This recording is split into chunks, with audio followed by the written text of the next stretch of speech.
here today in the witness of some pretty amazing stuff, folks. The other day when we were here, it was the wow factor. But I've got to say, and of course, you've got to ask the question, we had 27 left arrivals coming straight at us. And the question was, and a few people did actually mention it on the stream, what is it going to be like with 27 left departures right past us? Just right there, folks. You're going to see gear door. You're going to see, as they come past us, especially the Dreamliners, and especially, well, even the 330s at this point will still be closing the gear doors. But most definitely the Dreamliners, you'll see the gear doors open and the gear tucked up inside the aircraft. Some phenomenal stuff we're going to witness. 27 left departures.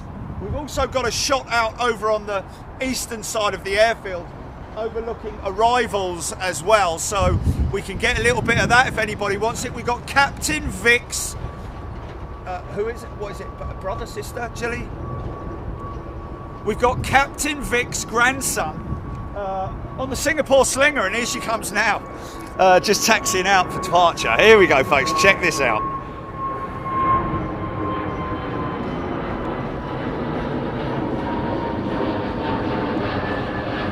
It is literally,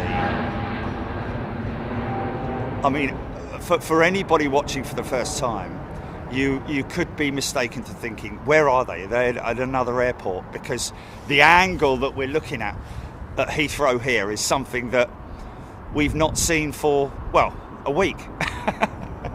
No, only joking. Yeah, of course, the arrivals, but this is quite a remarkable shot, folks, and even the small stuff, I have to be honest with you, catch the late climb out of this TAP 320 Neo. Listen how quiet it is.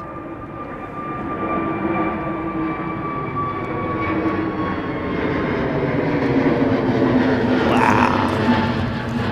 I was at my full reach then, man. I was at my full reach. Bear in mind, folks, that that's gone up very early. It's already 500-600 feet, something crazy like that. But the big stuff really, look at this shot here.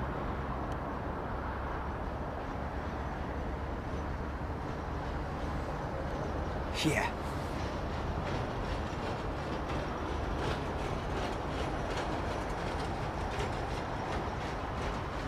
Nice. I mean, that could be at an American airfield, couldn't it? Slingers joining a big queue. Look at that queue down there, folks.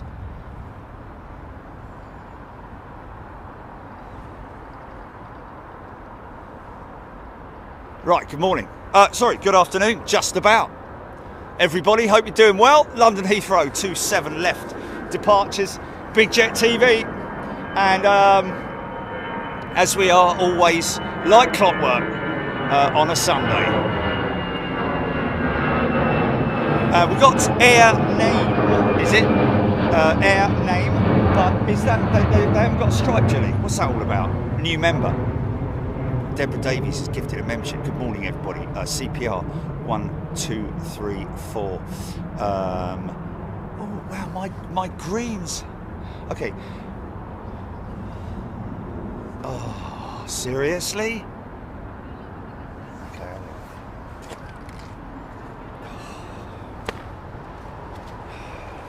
1, 2.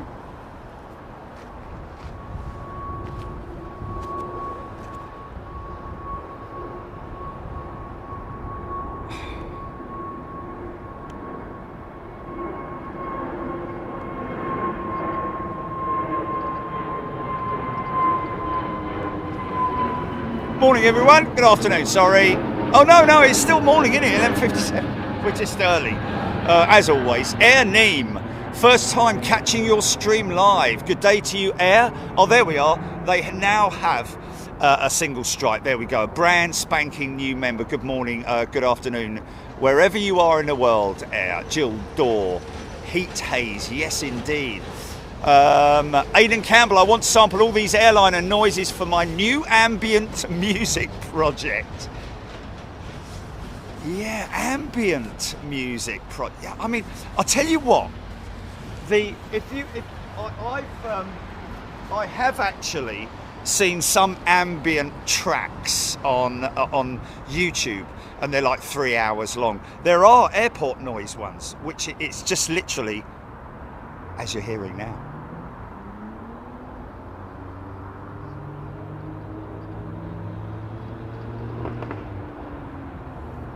Hello and welcome to the rush hour. Jerry Dyer.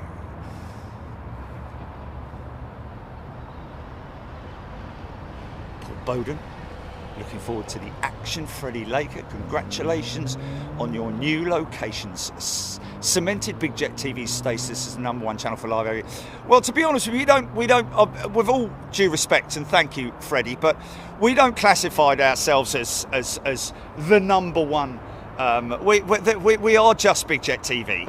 It is if you want to sort of rate us whichever way you want to do it, if you like doing that sort of thing. But look, we were the first here, and that kind of cements it, doesn't it? So we are, as far as we're concerned, out there on our own. There is no such thing as competitors or anything like that. It's not a competition. We're not in it to compete for figures, for numbers, for member numbers, for anything at all. All we're here is to bring you some classic aviation entertainment and educational stuff as well, which, have to say, you know, got another email from somebody who refused to fly, didn't they say, Jilly, or something? There was a 1963, got her passport, had not flown for 63 years old. Oh, she's 63 years old, right? Wow. So that's pretty amazing, and she's now obsessed with flying thanks to Big Jet TV. We've got it, and it's just very humbling, I have to say. We're very fortunate to have such a great family of people, aviation enthusiasts, people who just love to watch live channels, that kind of thing, you know. But here we are. Music for airports, Joanna B. Nicola Austin, yes, new location. We're going to have to. Did you put new location, Jilly, in the top? Okay, I think. Oh, okay. Well, we'll do it for the. But do we need to keep putting it in there? I mean, it is what it is. It's done now, isn't it? We're, yeah. No show on Friday, Dave. Most definitely next week. I am firming up my Friday already. Anybody who wants a meeting or anything like that on a Friday, it's not happening. It's going to dedicate our Friday afternoon, late evening, to you folks, because you deserve it. So see, this is the IAE powered. How noisy they are compared to the Neos.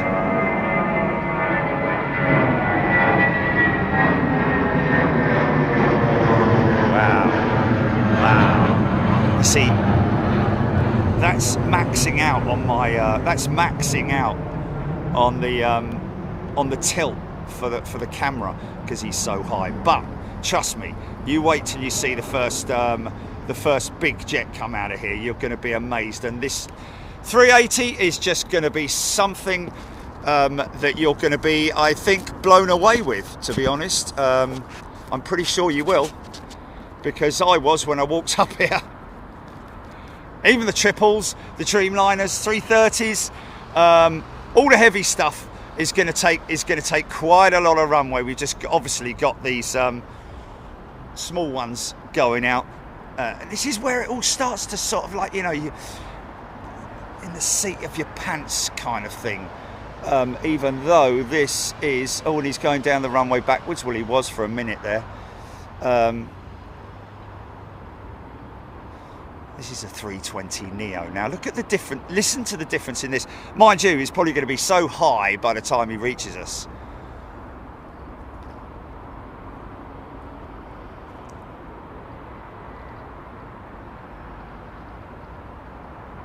Nick Gray, something like 12 planes in the queue to depart, including Singapore's A380.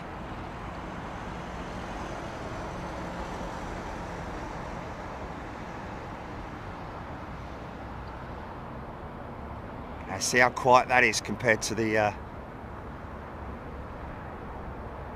CEO, the IAE powered jet. Can't help but get a engine. Yeah.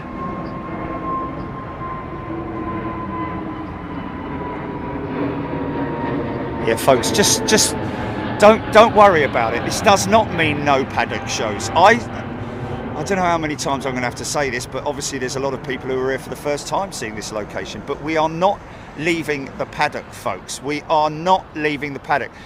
That costs me £2,000 a year to be able to film in the paddock. So. I'm not just going to walk away from it, I can assure you. And not only that, but for 27 left arrivals, it's still a classic old school location which everybody loves.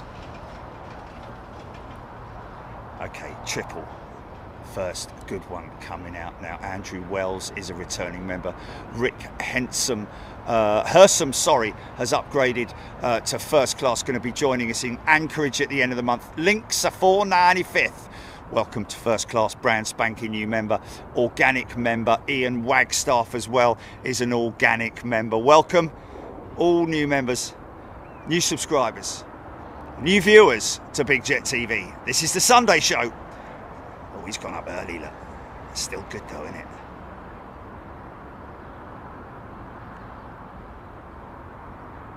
It's very early-ish.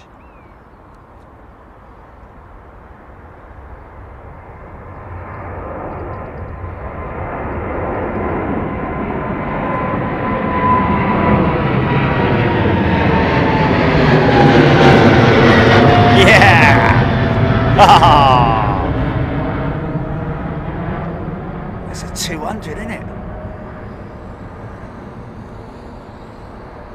Wow. I've come back a little bit early. I can catch them a little bit longer, but this 380 is, she's a rolling, I think. She's moving. Here it comes, folks. Hold on to your hats, boys.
Oh yeah, oh yeah, oh yeah. How about that, folks? Let's look at some comments on that.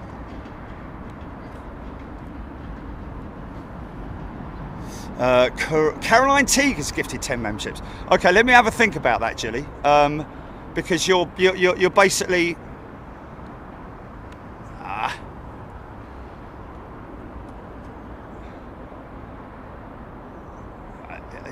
You know what? We need to make a few changes, Jilly.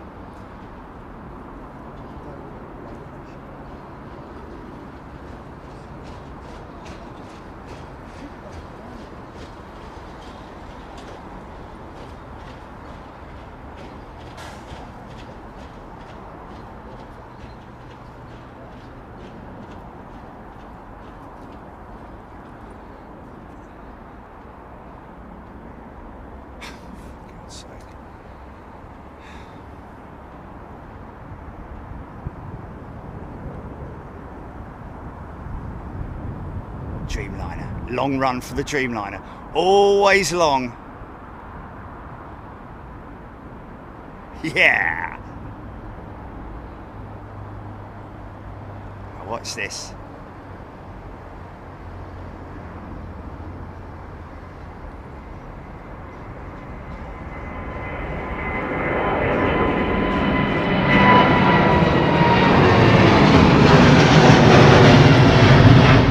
Yeah.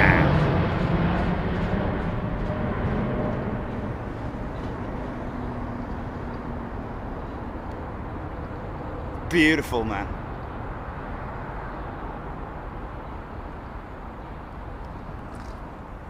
Beautiful. And another one rolls. Let me explain it to you in a minute, Gilly, yeah?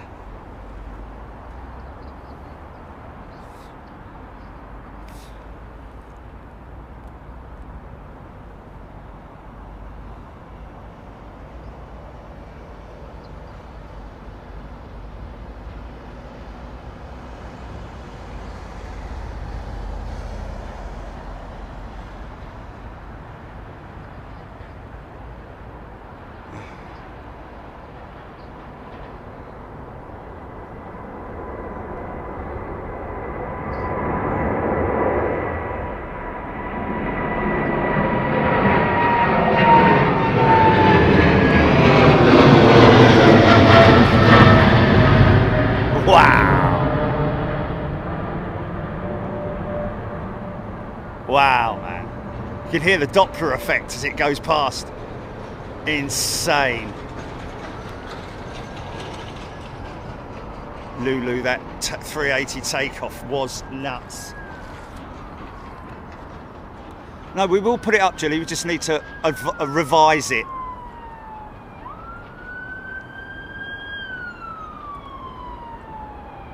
What? LA girl, I really like this new location. So do I.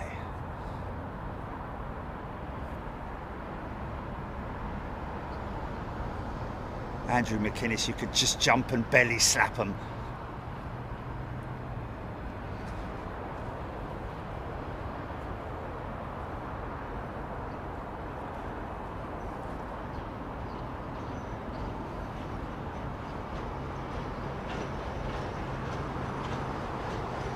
Okay, I don't like to raise alarm or anything like that, but there has definitely been, and to be honest with you, it's something that probably happens on a daily basis, but there has definitely been some kind of an incident. Yeah, well, there's another one just turned up. I mean, the ambulance, they've gone into, I think it's terminal related, inside the terminal, I think. Interesting that those trucks the other day weren't actually an issue.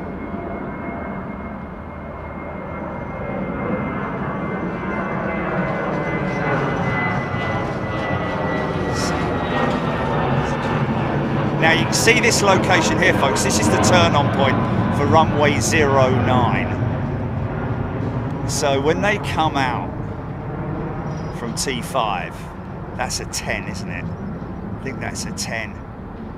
Big, long, super stretch. Look at the size of the leading edge of that engine there. The engine nacelle on the Dreamliner is certainly that forward leading edge segment is bigger than any other engine on the market, really. LEAP engine is kind of similar as well. Has quite a big leading edge, nacelle leading edge, but that's where the de-icing, well, I say de-icing, anti-ice, you know, the heater elements, as well as everything else inside those nacelles. I saw a very interesting article the other day, and something that I want to cover on the on-air show, and that was a new system that's been developed in Canada. I think it's by a Canadian company. De-icing strips that are basically attached to the wings and then heated up. I'm guessing like an open version of a tyre warmer, but the elements, I believe that it's an electrical impulse that heats the ice, as far as I'm aware. But they attach it to the wings. My big question over that obviously will be, has to be, isn't that a big job, attaching loads? Okay, this is Iberia's 330. I think it might be a BA operation, is it?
Lulu. Saying that the taxi queue looking like Boston. Yeah. Obviously it would be the other way round, but very true indeed. So yeah, so an interesting, yeah, Rachel Van Zeller, imagine trying to put those strips on the leading edge of an A380, that would be a huge job. Well, yeah, it's a whole wing though, isn't it? It's not just the leading edge, it's the whole wing. I mean, so this is interesting. This Perth-bound jet, not going direct to Perth now due to conflicts, whatever. Now going via Singapore, the Perth jet. Which, to be honest with you, well, if other people have basically arranged a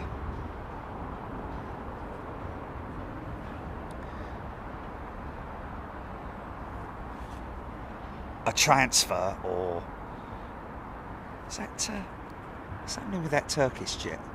Is he going back to gate, Chile?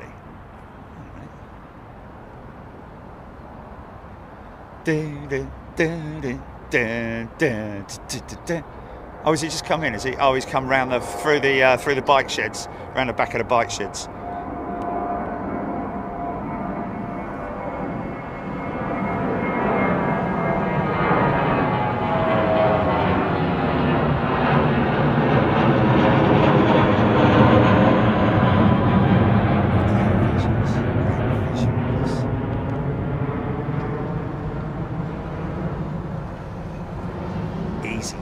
Loving the new location.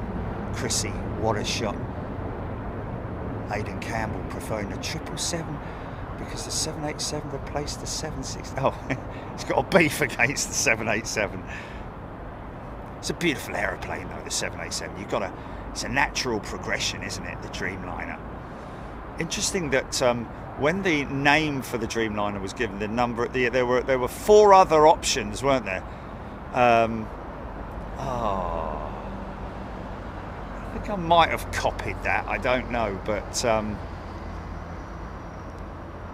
Starlighter or something like that. Oh, it's the return sector that is okay, so this is direct to Perth then. Sorry, my apologies.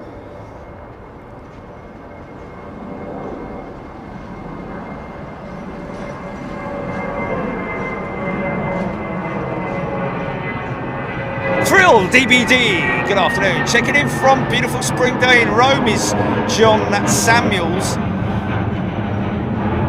Nick Gray, a little like Coughlin Park in Boston, only closer. Yes, true. That's very true, actually, isn't it? It's got a bit of Coughlin Park about it, isn't it, Jilly?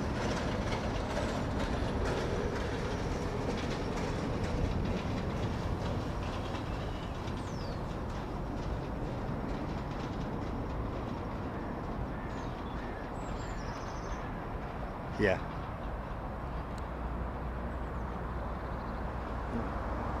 Got a bit of a funky shot there that I missed. Shots are fantastic, Paul Skilling. 747 Jumbo. Well, yeah, it is just the reason why we pay what we pay is just for the exclusivity of being able to film from the paddock. That's it. That's it. Just, you know, if you want to secure stuff, you've either got to work very hard for it, go through lots and lots of red tape, lots and lots of jumping through lots and lots of hoops and all that kind of stuff. We don't just rock up somewhere and start filming like I did back in the old days. You can't stand there, son! Oh, sorry, mate. Put it this way, it's worth it. Because you're worth it. Ellie, Sean Meston.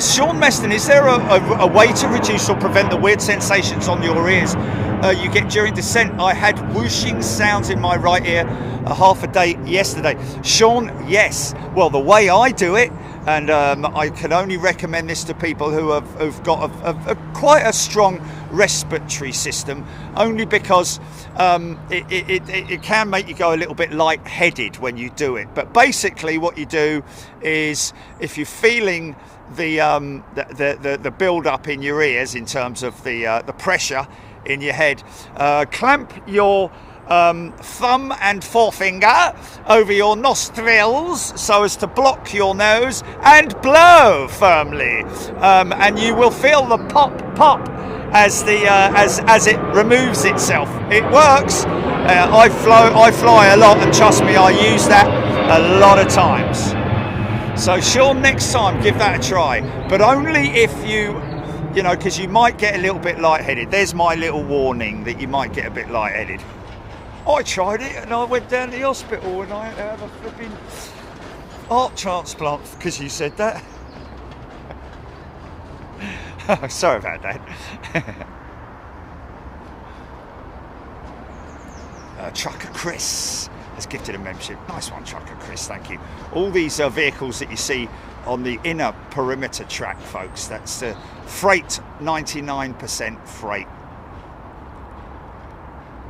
Look at this. We've still got the birds tweeting in the bushes behind me, which is pretty cool. We're going to get the gear on it.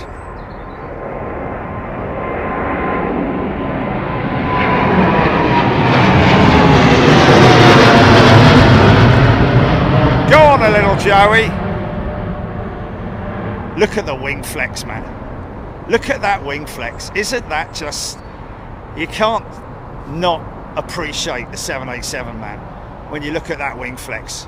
Oh, it's got a bit of anchorage about that, hasn't it, Jilly? That bank shot. Yeah, a little bit of anchorage. Anchored down in Anchorage. Looks like an American 777. Oh, I'm probably completely wrong. ARC 0232. Why do QF operate the 787 to Perth rather than the 380?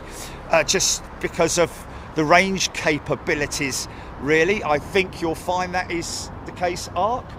I think that the 380 can fly non-stop to Perth, probably, but that would be on in an, you know, empty configuration, more or less. I don't know.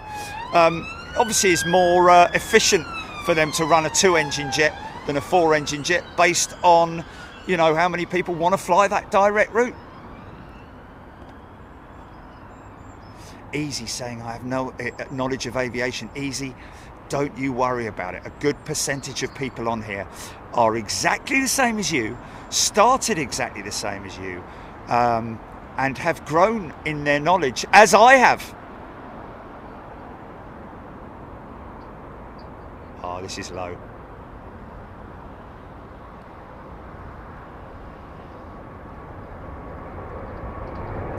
Oh, this is going to be a late gear retraction.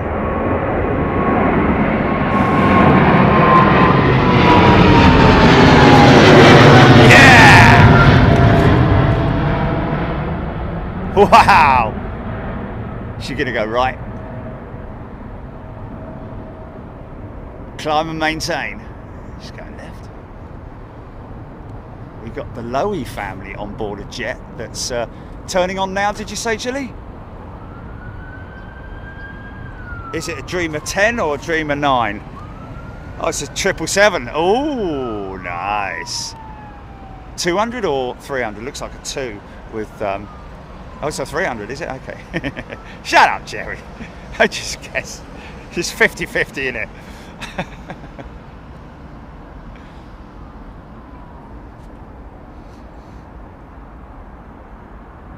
Yeah.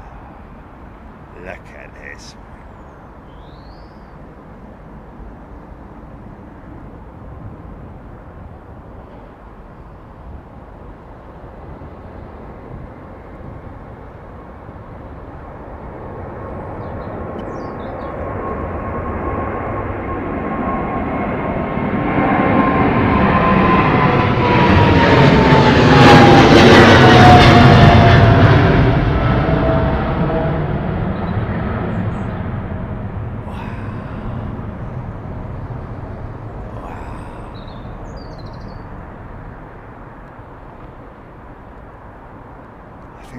One of the first things they do when they get to LAX, mate. Mind you, they can go on Wi-Fi, can't they? I wonder if they're going to be desperately trying to see to connect to the BA Wi-Fi, innit? Yeah, they could be. They might work by the time they get to LA. Faye Senior gifted 1 Big Jet TV membership. Thank you, Faye. Yeah, I mean it's the same with all of them. You know, the Atlantic routes are a little bit iffy for Wi-Fi. On all the carriers, it has to be said, not just BA, but sometimes it works effortlessly. I've had situations where it has. 330, 300. CEO.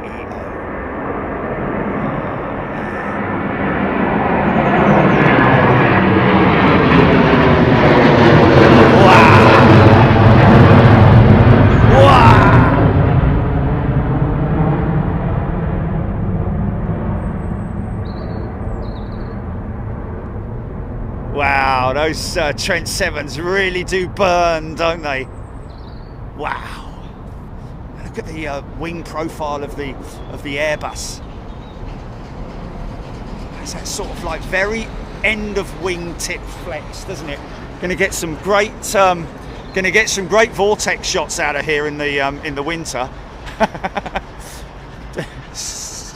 Give it a rest, Jerry. It's flipping April, for crying out loud.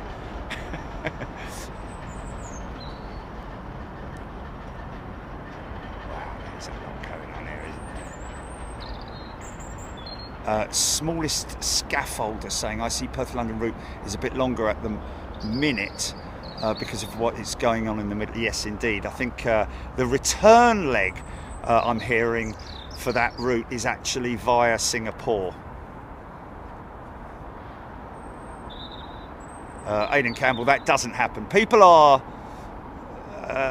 you know, you'd have to be dumb to do a video call during a flight. It just doesn't happen. It just doesn't happen. I don't think you'd have the bandwidth to be able to do it, would you, Gilly? Would you have the capability to be able to do a video call? No, I don't think you would, man. So now this is the. Now you remember we were talking about the incident units and all that, Gilly. That's an incident vehicle and an ambulance. Or what do they call it? AMBO. There's the AMBO. I think they are done. I think they're coming out, which is looks like it was all 350. First 350 for you, folks.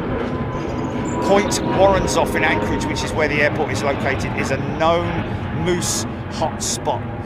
Nick Gray. Well, I don't know if that's one of our spotting locations, Point Warrenzoff. I know one's next to a poo station.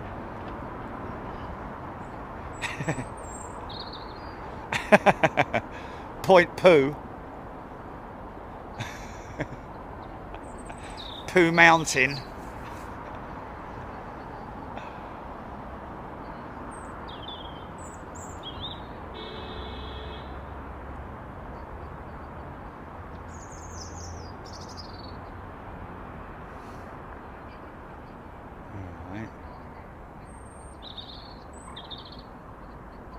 Turns off. Right, okay, I've got you here. So now look at the difference in the wing flex on the 350. Well, mainly just on the Airbus, folks.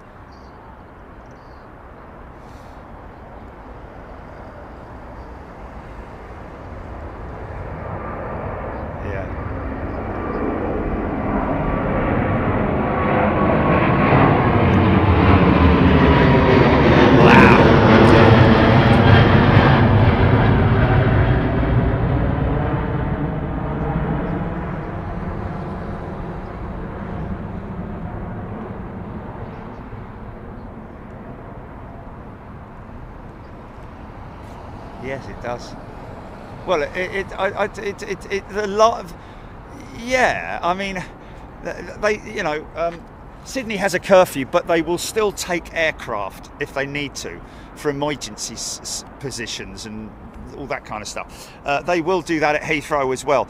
Although the last scheduled flight to depart is and arrive is 11 p.m. I believe, somewhere about that, at London Heathrow. But there will still be a Skellington staff. That's not a load of scallywags standing up in the control tower all clanking away. That's a hello to the control tower up there.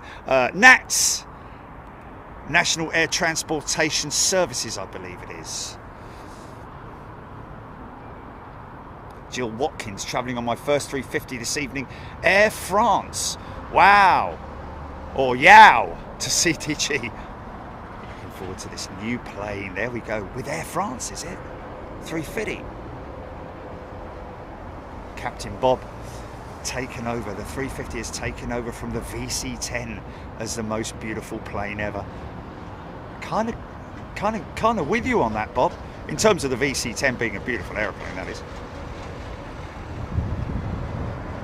Oh, we've got gear issue here. We've got gear issue.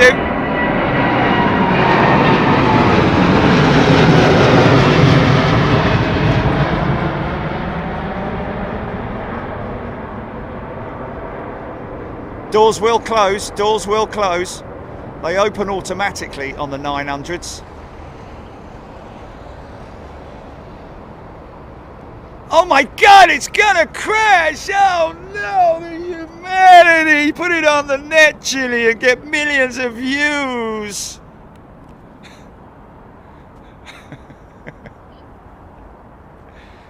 Flipping people.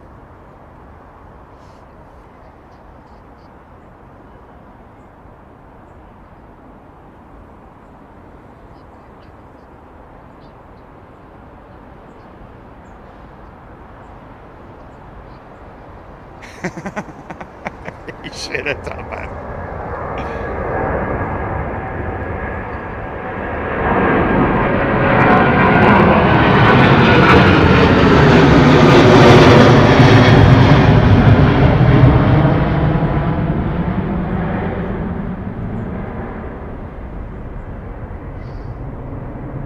I gotta say it. I am absolutely amazed, and I know this is. Oh, I'm not. Actually, you know what? I'm not going to mention it. I'm not going to mention it because it's just going to be like controversy. But it's just unbelievable. Something that I've observed. Anyway, whatever. 767. Here we go. Lucy's gifted a membership. Thanks, Lucy.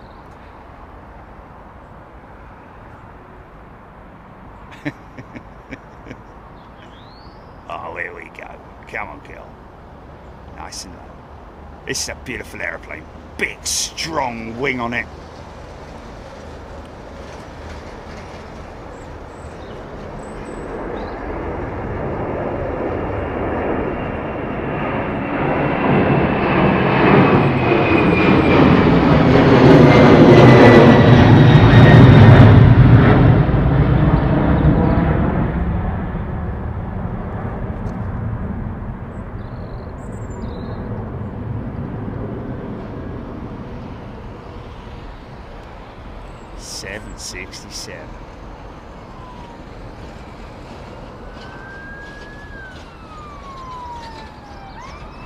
Nope, not going to say it.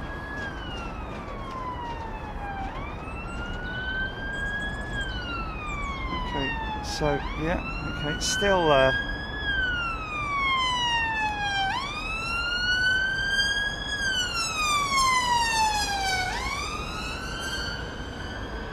Violet asking, and rightly so, because I didn't actually fully explain the reasons behind that, the undercarriage staying extended, remaining extended on that Dreamliner.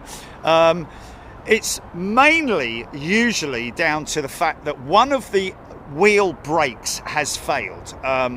The brake in each wheel is made up of around about between 3 and 6 discs, depending on the size of the aircraft. So if you imagine your car has that one brake disc at the front, imagine 6 of those, along with all the caliper assemblies, which are on the outside part, which pushes the pistons into the brake material, which stops the disc, which stops the brakes, which stops the wheels from turning. Basically, a very basic way of describing it. But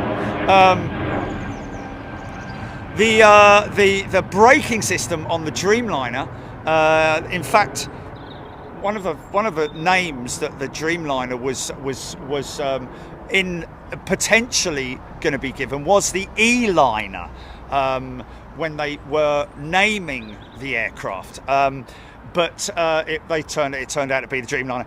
But the reason why is because there's a lot of electrical systems on the Dreamliner, and one of those electrical systems is the braking system. And from time to time, one of the braking system's electronic feeds, or whatever it might be, a fuse or whatever, will fail. And as a result of that, the wheel obviously is no longer braked, and therefore it continues to spin. So what I think standard operating procedures is to allow that wheel to continue, to slow under its own steam, so to speak, by way of the wind speed and all that kind of thing. But I think because it's dead center, I don't think it sort of like the wind speed will make it, because it's the same top and bottom, isn't it? The pressure from the wind speed. But usually around about 2 minutes before they bring the gear up. I don't know if there are sensors to sense that the wheel is still spinning. I'm guessing there probably is, because when the planes land, there are sensors.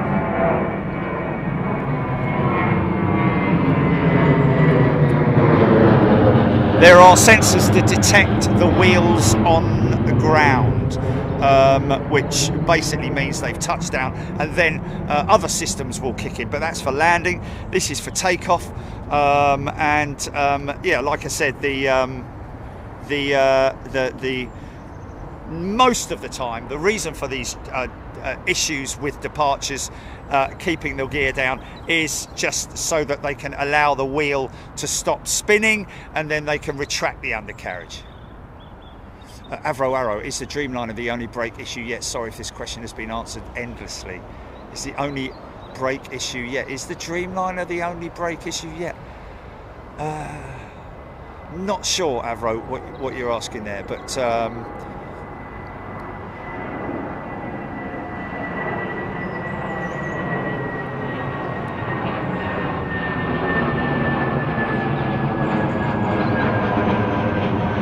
Max 8, Max 9, David B. Good afternoon, Mike Delta, Andy P, Raptor X, Violet.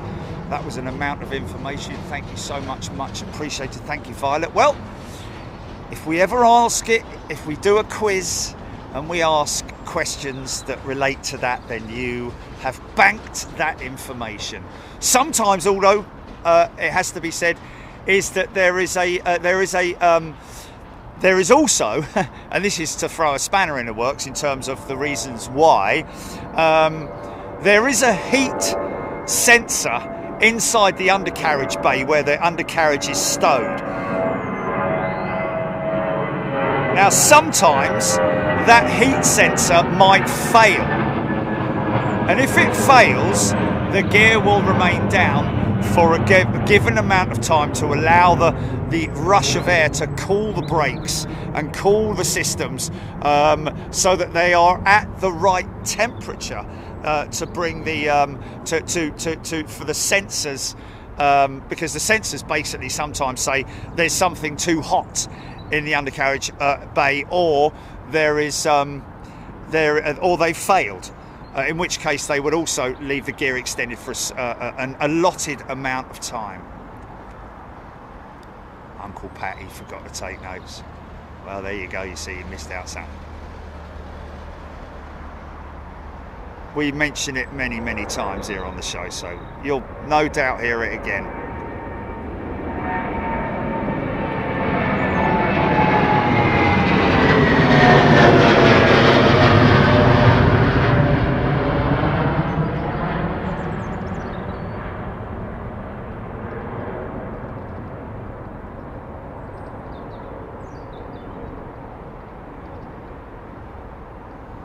Harold, the nose gear will still remain down as well. It's all attached to the same system. The nose gear will remain extended, but only because it would upset the, the airflow and the aerodynamics. And not only that, it just basically the whole system works together as one. The undercarriage. Aidan Campbell, the sound is so calming.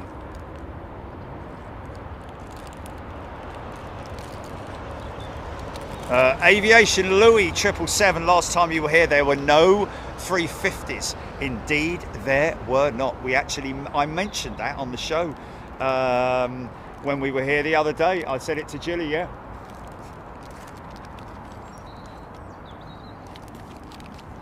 First cruise, GP. Oh.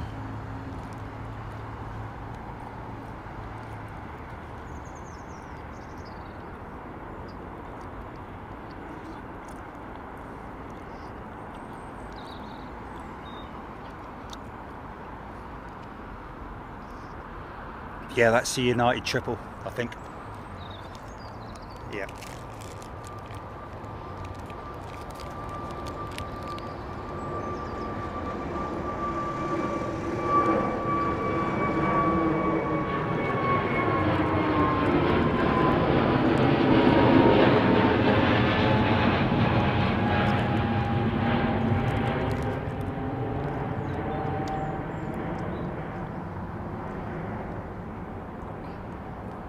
The heat that you're seeing, folks, is the heat that's generated by the runway. That is the sun's out. It's as simple as that.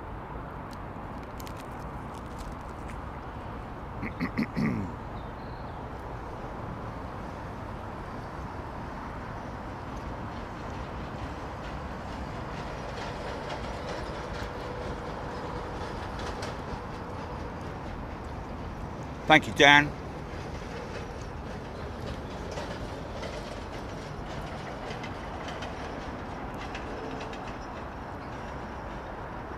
What a spectacular shot this is, man. We basically are now spoiled for choice at Heathrow, folks.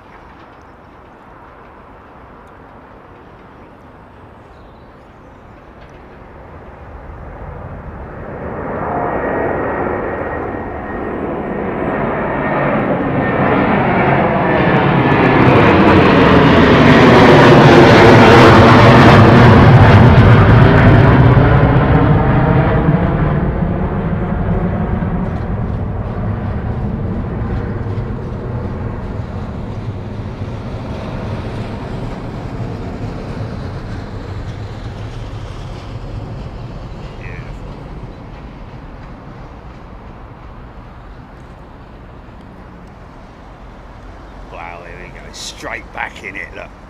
Oh, stay back there. Oh, so. Is this Cathay? I think this is Cathay, isn't it? Mark Gillan loving the visuals today.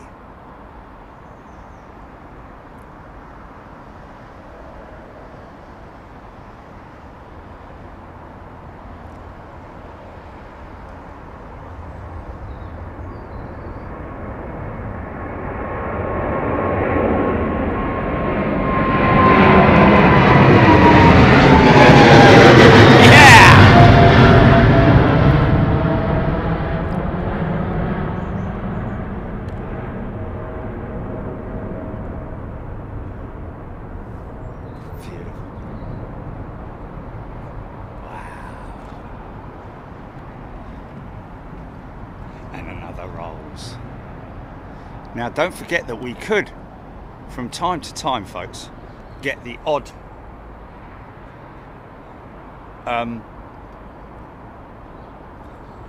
rogue landing on this runway during departures.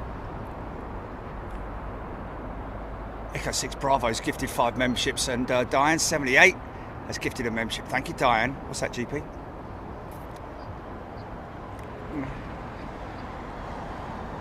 Oh, is it? Oh.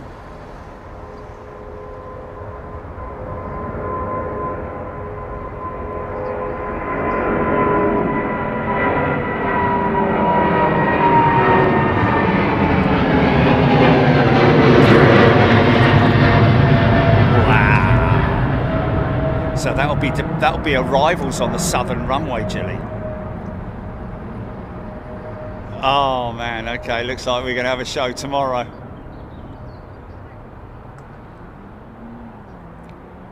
Yeah, we got some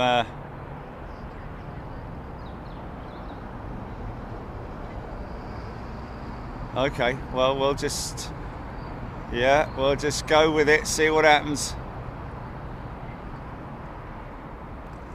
Face Senior, will we see the Queen?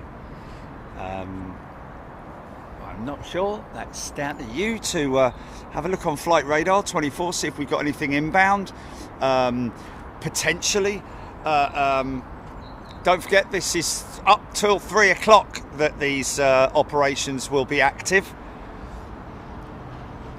Ruth Petite, I love one lovely plane there. Fly Emirates 380, can we only see runway 27 left from this location, or can we see other runways as well? Well, Fly Emirates, we do have a look across the field to see aircraft arriving on 27, right? So if there is anything that's specific that you might want me to catch, then obviously let me know. But this is obviously, we are concentrating on the southern runway up to the switchover point.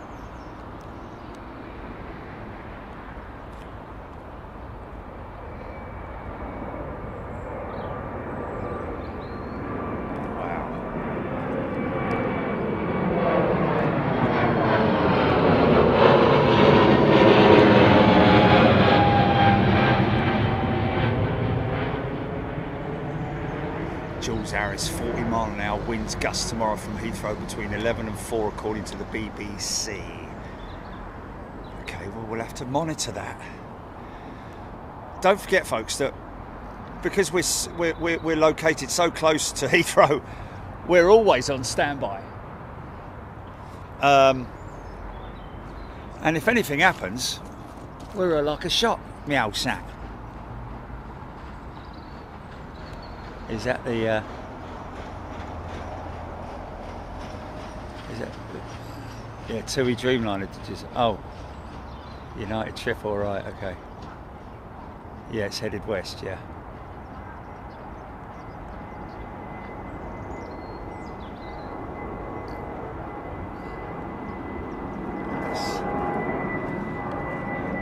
Oh, look at the little Euro wings all the way up there.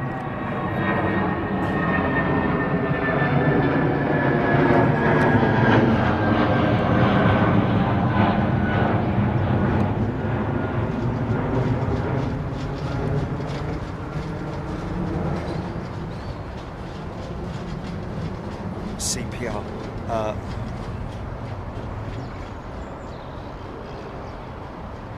Oh man, you can't complain at heat haze, can you? I mean,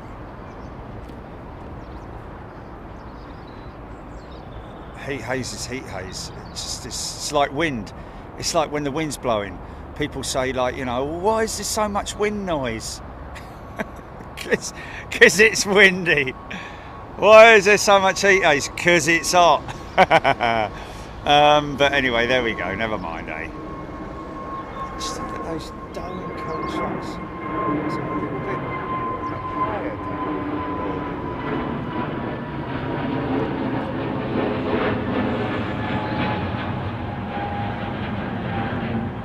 Fly Emirates. I would love to see the arrivals of any 380s that come into Heathrow today.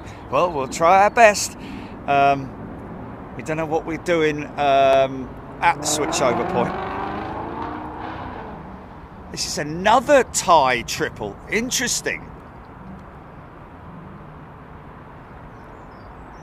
As the ATR takes to the air. It's a wonderful aeroplane.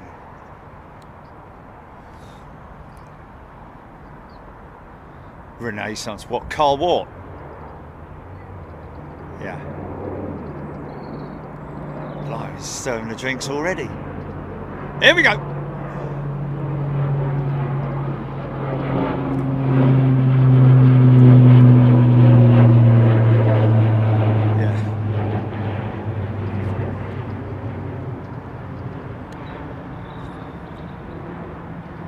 I mean, understandably, somebody asking the question, will it be a problem filming from here in the summer? But well, you just got to take what you got and just go with it. That's why we're so lucky that we've got all these different locations. But generally, when you look at you know, any videography or anything like that during hot conditions, you know, airports are a hot place, isn't they? It's just going to be lots of heat, certainly on the runway surface. Track temperature, as they call it, probably about 60 degrees, I would have thought. Maybe not that much, but the surface temperature at a runway will more often not be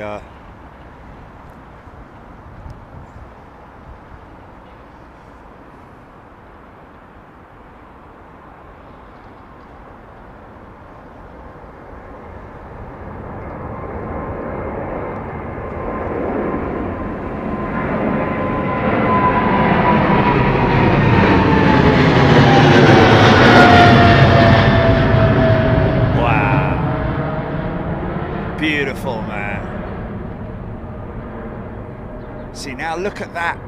You could easily mistake that for a Dreamliner with that wing flex, but you wait till the next Dreamliner goes out and look how much more the flex is on the it might actually not be more, you know, it might just be because of the wing design itself, but it definitely does have a very, very highly flexed wing, doesn't it, the Dreamliner?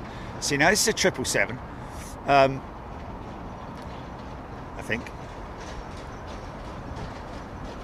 200 possibly, American Airlines with Trents, I don't know.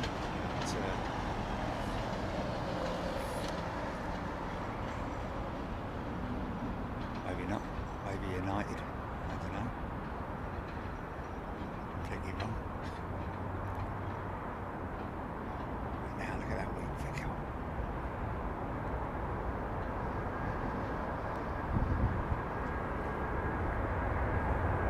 Oh.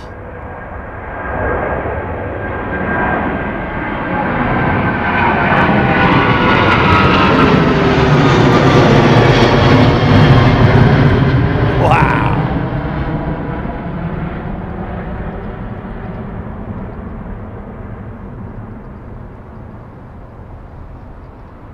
Isn't it beautiful?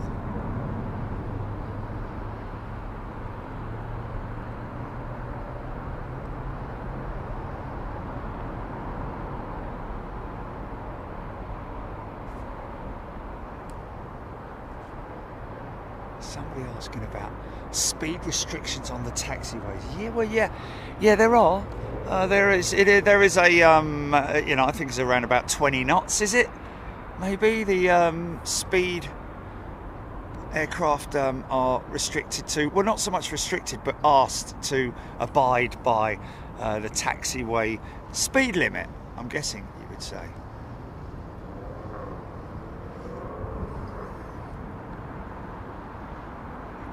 Delta 330-200. Blink, blink, loving the Thai livery. Robert Hilton. Ras Cass.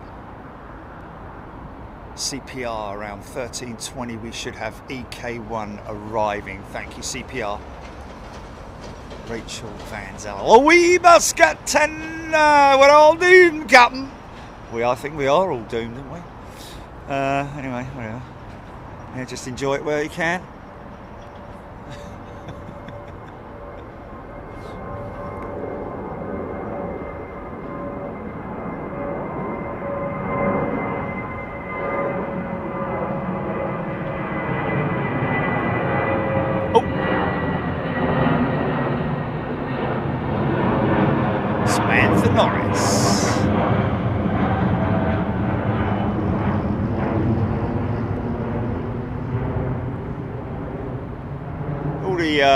Old Trident sheds up there, folks.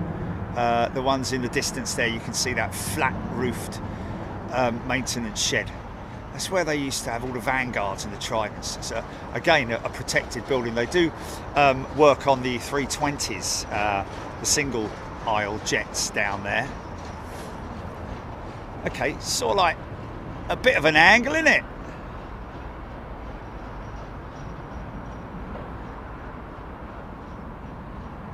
Sort of like, you know.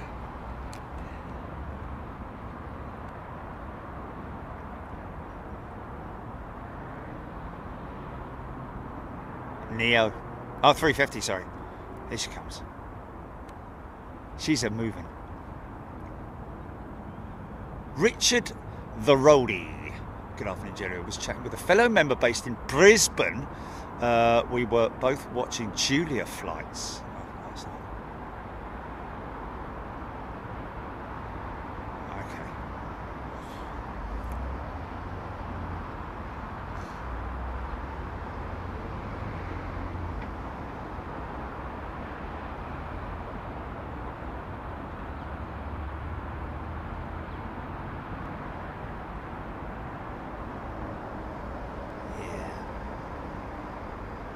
Long undercarriage retraction on the 330.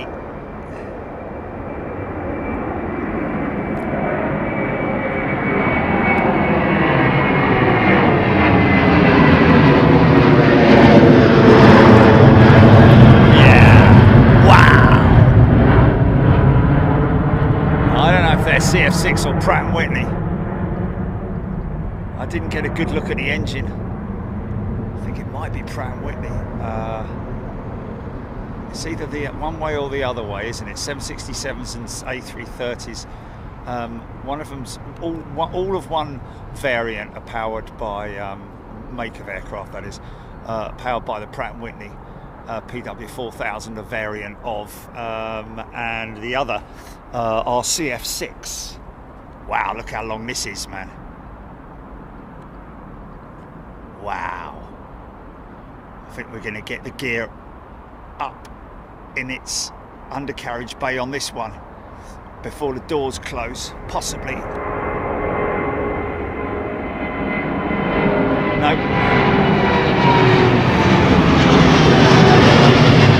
Yeah. Now look at that wing flex, man. Look at that wing flex. It's a perfect curve, isn't it? Such a beautiful sight, man. I think the most beautiful wing in aviation. I've got to be honest with you. I'm sorry if anybody disagrees. Just in terms of its curve, its sex appeal, isn't it? Look at it. Look at it as it flexes through the takeoff roll, and then when it gets there, that's when the flex really comes in. And now as it builds up speed, it continues to flex right up to the optimum point.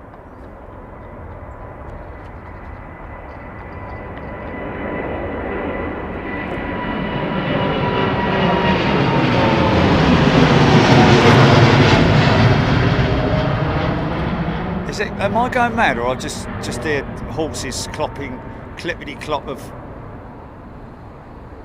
horses?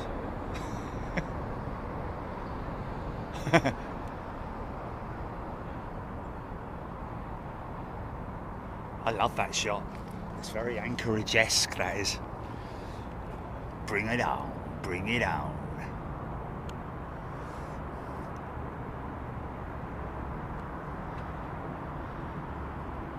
Barbara Siegel. Yes, I am obsessed. I had a great dream the other day. I was because I've obviously been speaking to EMA about doing a show with One Air, and that's kind of coming together. So we'll be hopefully bringing you an airside show. Also hoping to speak to Mirabel about a Dreamline, an A220. Get it right, son. Oh, gear down, gear down.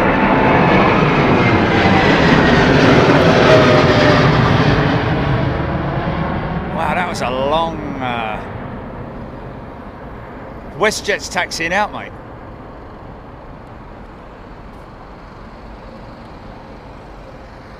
Squirrels.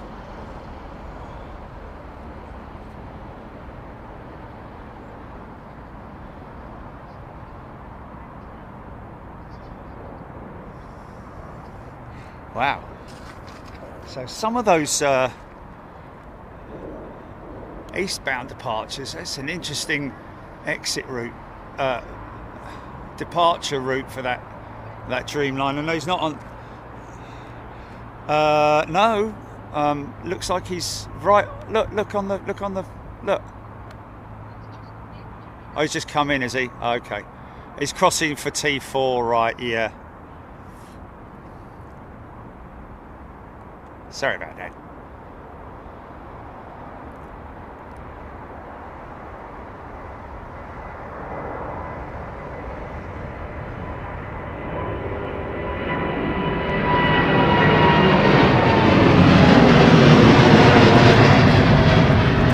Oh, funky shot.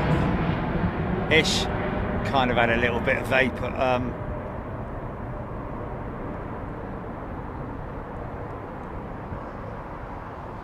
Skilling's gifted a membership. Thank you, Paul. There is a cruiser.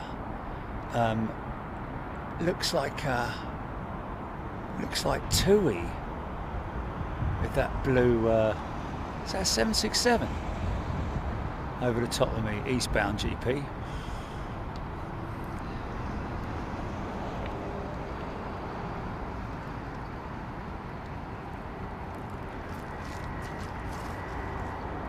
KLM triple. Okay. Should have gone to Specsaver, son. Oh, I did. Yeah, okay.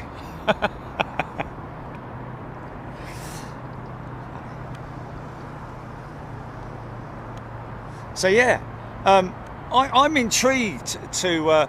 Yeah, sorry, just carrying on about the EMA project. Hoping to do something with those guys. With One Air, it's kind of all agreed. EMA have agreed, One Air have agreed, the CEO anyway. Just got to link up with Jamie, and we should have that all. We're going to do a turnaround show with them, basically. So turning around one of their 747s at East Midlands on a freight operation, and also. I am hoping to link up with the guys at Mirabel for the A220 program and try and get a delivery set up with them.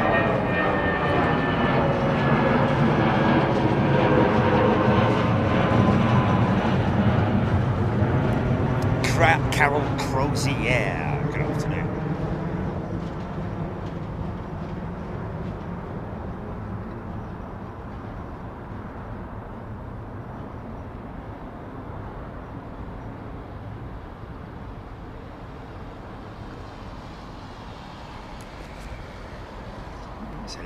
A little bit of a bumpy climb just then.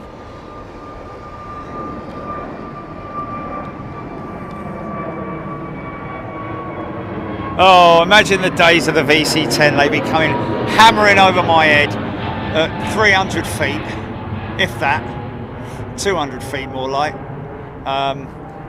Smoke bellowing out of the of the conways, and you know, oh my goodness me, 707s. Imagine Concorde from this angle. Just imagine Concorde from this angle, folks. Robin MBA still looks stunning. Nigel Coxon, last EMA show was so cool. Yeah, well, that's the plan. To to do a show with those guys at One Air. And I have to be honest with you, I jumped straight on it as soon as I believe that they've stopped operating out of Heathrow now, and are now exclusively at East Midlands. And it just is a lot easier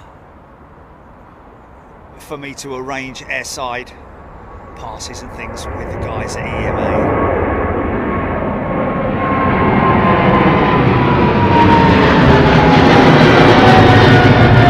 Wow!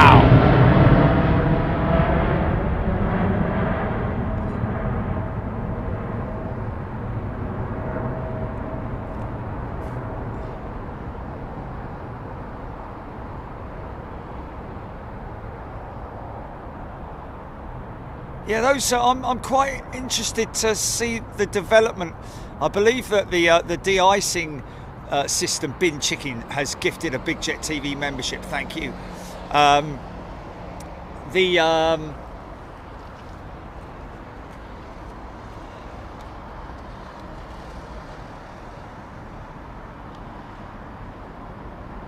Yeah, these new strips, how they're going to attach them to the wing is my big question.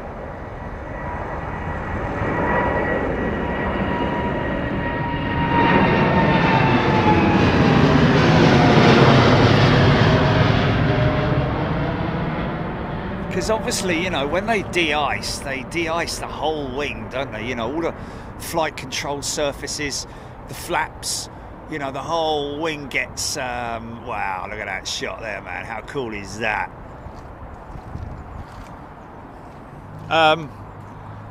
Yeah, I'm quite, I mean, whether it's something that they'll be able to, if it's proven and it works well, they might be able to incorporate it in the manufacture of the wing. Fuselage as well, though, isn't it? Fuselage has to be done as well.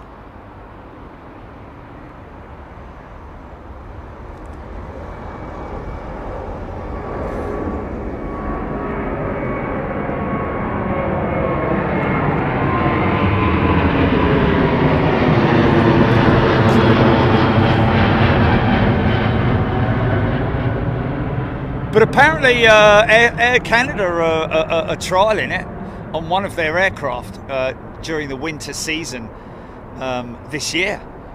So it'll be quite interesting to see how efficient it is, because you know, at least I'm just you know, if somebody's, you know, the first thing, obviously it was the first thing that was that came up in my mind was, wow, how are they going to attach that to the wing? Because obviously if it's a retrofit, even if the strands are very thin, which I'm guessing they would have to be, because you wouldn't want to start upsetting the airflow over the wing, they would have to be fitted from front to back, if you see what I mean, not left to right, because that would upset the airflow, the standard airflow across the wing, over the wing, and you don't, even the slightest variation in thickness of the wing would in terms of ice build-up, will make a big difference in terms of the handling characteristics of the aircraft. So obviously the reason why they're doing this, folks, and you've got to, you know, praise them for doing it, is because they're trying to look at potential ways of stopping using the fluids, which obviously do have contaminants in them. Most airports, most modern airports these days, do have capturing systems where they capture and reuse. I certainly know that at German airports they do, but they basically have drainage systems where the fluid that pours off the wings will be captured and then recycled and reused. Rachel Van Zeller, the strips would be powered by the electrical systems on board the aircraft. I don't think it would be a USB plug. Sorry, Jenny.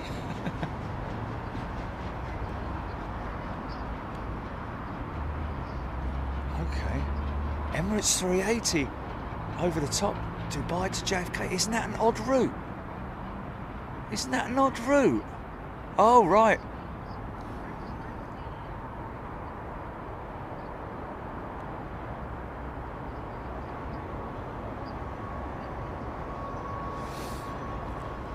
Based on air traffic and jet streams, yeah. Oh, that's interesting. It's got a load of balloons, look.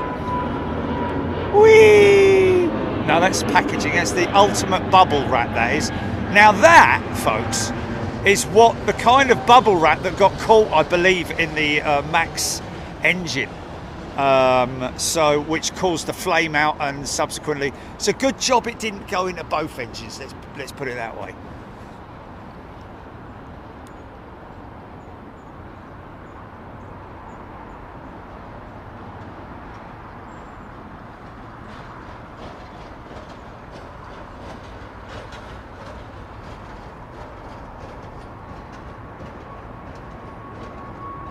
I mean, you know, there's a lot of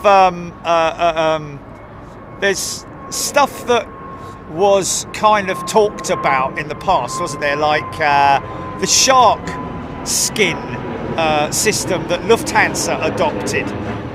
Do you remember that?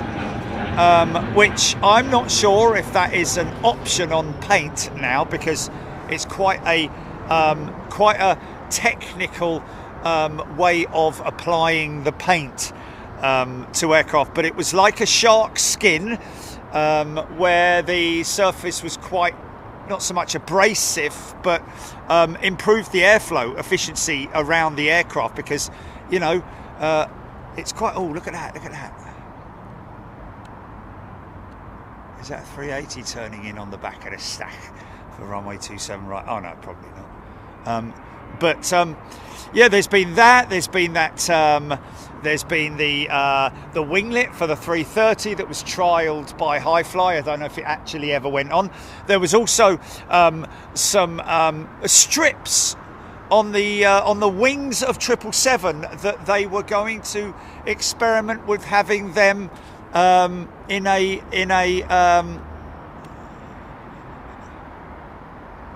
it is a 380 in all that. In a sort of like retractable system, you know, strakes, I think they call them, on the wing surface, on the upper wing surface, to improve airflow. But you know, it's some of these things have been in the news and they never actually come to fruition. But I'm intrigued to see how this de-icing system works, because, well, when I say works, it's pretty obvious how it works. It's a bit like, the best way to describe it would be, in an ideal scenario, like your windscreen on your car. Some modern day cars do have a built-in invisible heating system.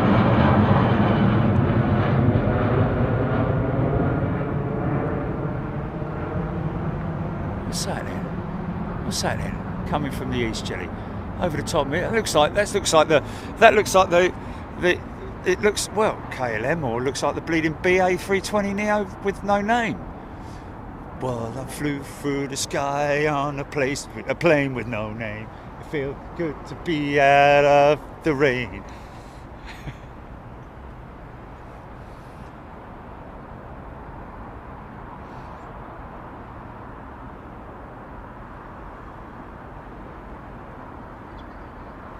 It's heading west.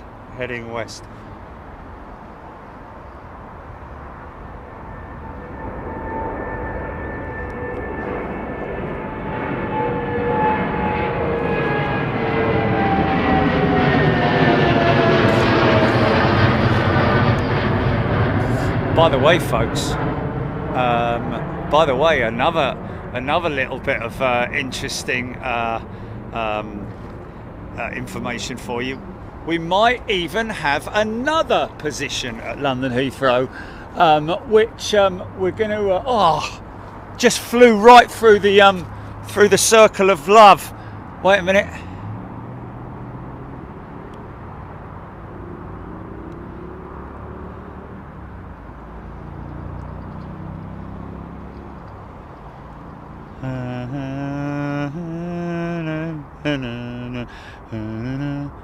Are you seeing the different colours there, man? Are you seeing the different colours that it's flying through or not? Or is that it's too faded, isn't it?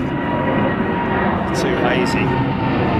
Hazy Sunday afternoon, I got no need to worry.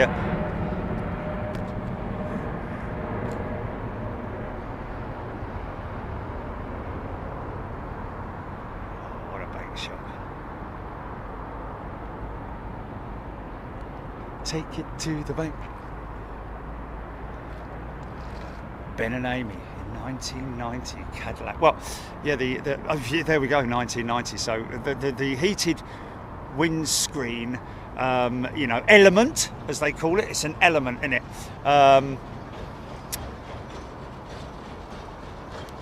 been around for quite some number of years, but I say in modern day cars, obviously, people correcting me on that. Yeah, fair enough, but that would be the ideal position. They could probably do it under some kind of resin on the carbon wing, but wow,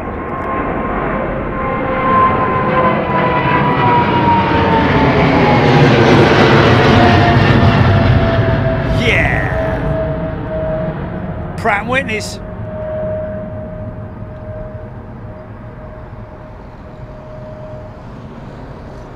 It's interesting when you're climbing out sometimes. Mind that when they go autopilot and then the autopilot starts throttling up more. I don't know if that is the case or whether it is the pilot's just increasing the speed because they maybe have a little bit of a headwind. But you do hear the engines being sort of like manipulated on the climb out sometimes. Right?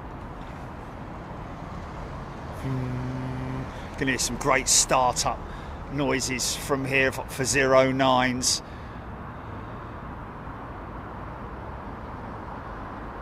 Squirrel, it will be tight, Chili's 14:53 departure, but no worries. What's that? Squirrel's jet that he's on? Oh, his brother on the WestJet. Oh, okay. Well, there I can see the WestJet. I can see the WestJet jet. Yeah, that will not be going out on this runway, mate. I'm telling you now. If that's got an ETA of 14:53, I'd put that at 15:26 wheels off ground. Maybe even longer, I think. Maybe 15:32 wheels off ground.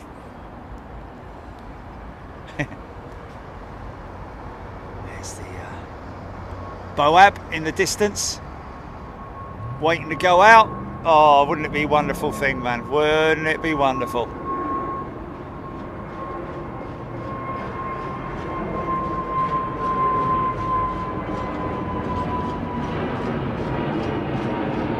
Oh, really? Oh.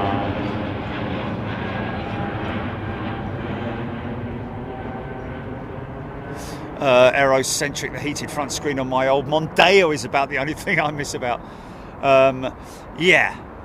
I mean, obviously, if that fails, then you're there's basically very little you can do, really.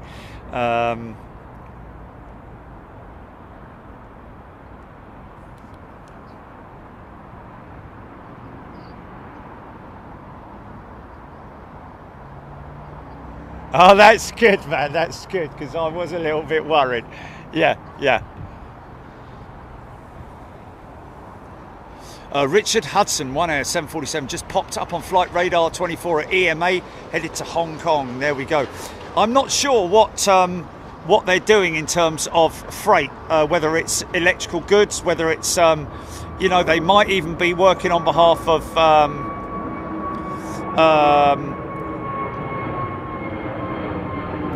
because I know that CargoLogic had a massive DHL contract just before they went into liquidation, which was a great shame. Some wonderful people working at CargoLogic, and we did enjoy doing their shows. But look, if this is a success, folks, then we'll hopefully do more than one show with the folks at One Air. EMA is very easy for us because we get on really well with them, as we do, to be honest with you, with all the airports that we've worked with. But yeah, it'll be an easy one to deal with. And of course, because it's a turnaround show, that means that we will be located in one position on the ramp there, right at the 747. We'll go through all the loading procedures and everything that they do to load well, not so much on these ones that you'll see. There won't be containers. They will be individually mounted onto onto pallets, and each piece of freight has a weight, and that is all preset.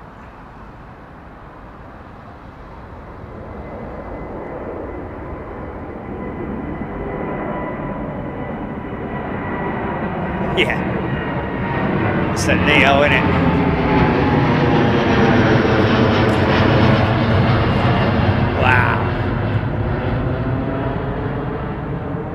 Be a nice condensation sort of shot there. Yeah, nice funky shot. I'm sure at some point in time during our travels over here we will get a funky shot with a cruiser.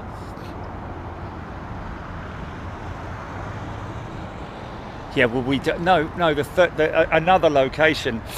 We could be at another position. But again, we have to go through all the usual procedures, folks. It's not something that is done overnight. However, because we have now been through all the oh, hello. Oh, here we go. Look, we are blessed. We are blessed, ladies and gentlemen.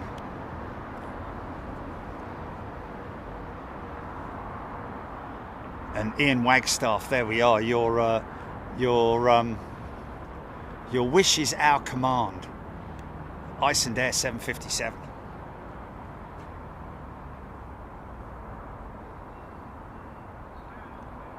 Dave Thorpe is a brand new member. Good motocrosser called Dave Thorpe from back in the day. He was proper fast on the old 500s. Remember seeing him race, mate. James Dayton, did I give him a shout out for gifting 10 memberships? Thank you, James. And Mike Delta 11 has gifted a membership as well. Thanks, Mike Delta. Right, now look at this, folks. You could be mistaken for looking at that and thinking, oh, it looks a 321 Neo.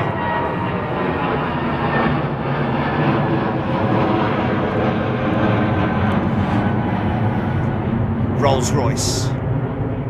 RB211 powered 757. This should be good. Go long. Go long.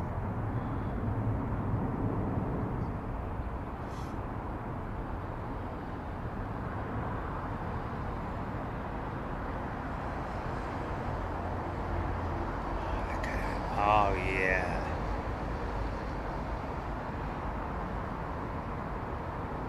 Looks like a swan, doesn't it? Glad we got a long front end on it.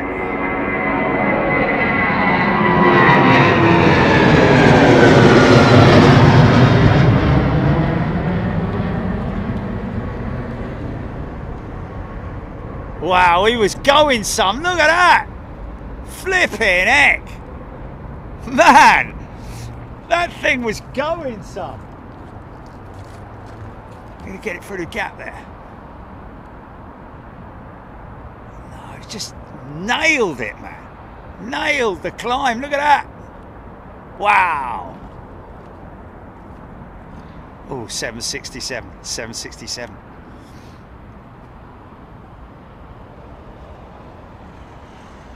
Oh. Yes, it does. Oh.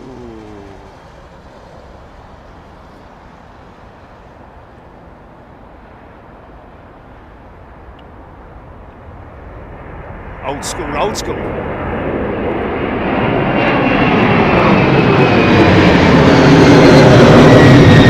Yeah!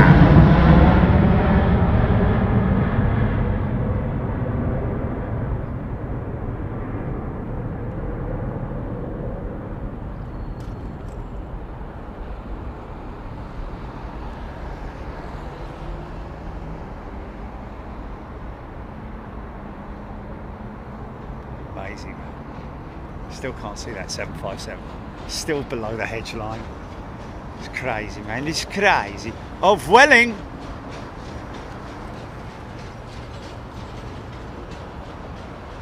Diane 78. I don't know if I've got that KLM 78710.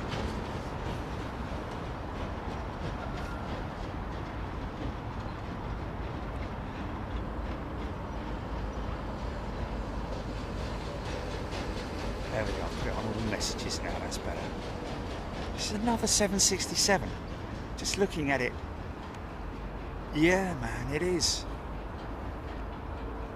Aaron Thomas, yes, we are just missing the 747.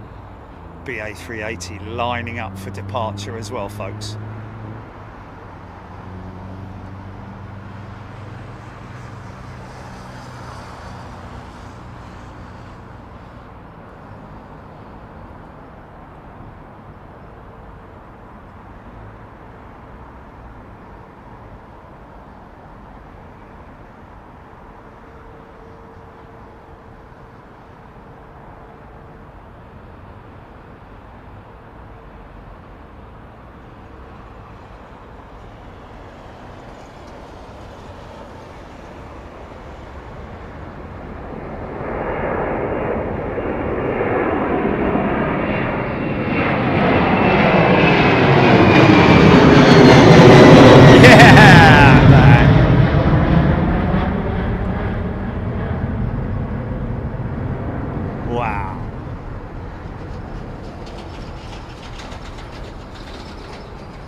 It's happy hour again. Smoky Joe, man, look at that.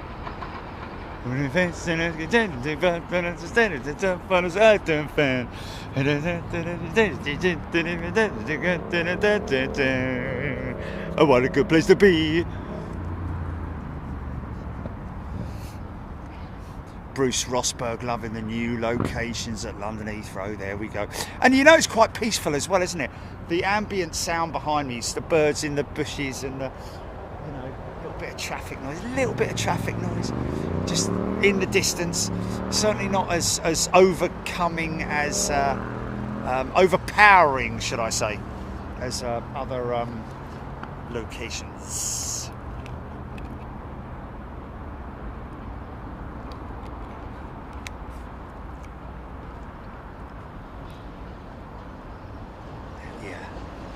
Proper.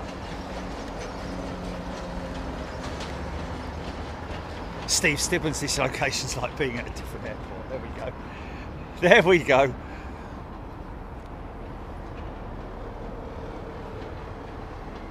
Big Daz, full soot. Yeah.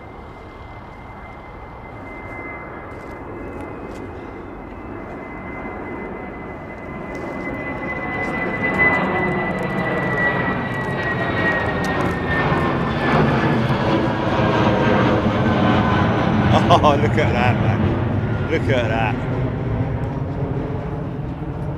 Hello, where are you going? I'm off to Dallas, old boy. Oh, that's nice.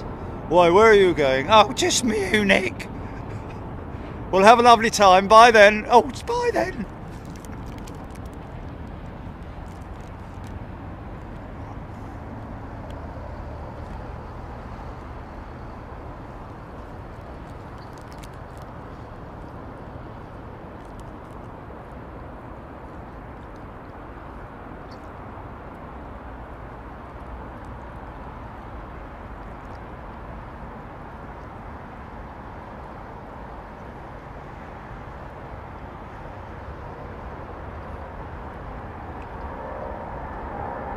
Look at these.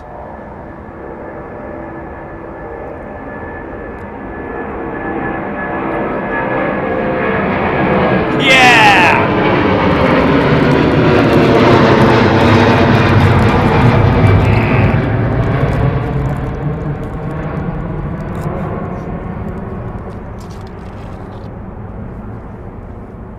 Sorry, folks.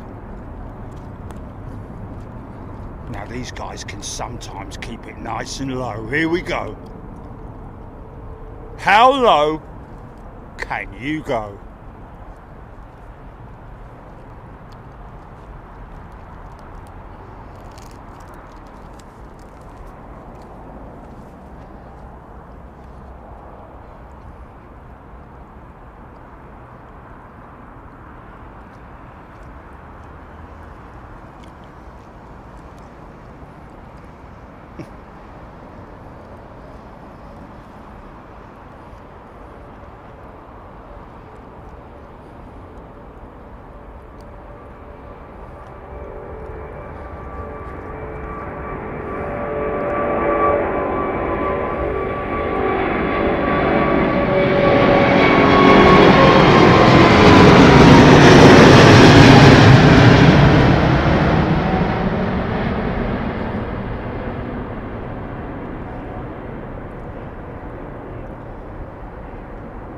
A 60-year-old man with goosebumps. Come on, son.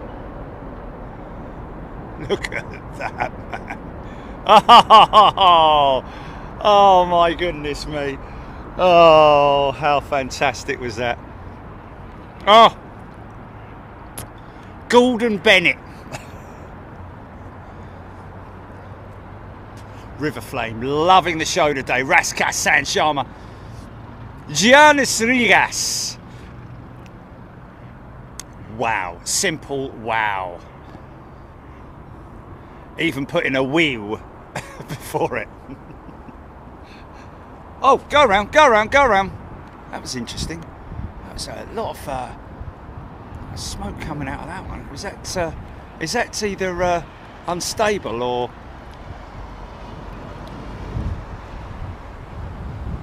Long way out.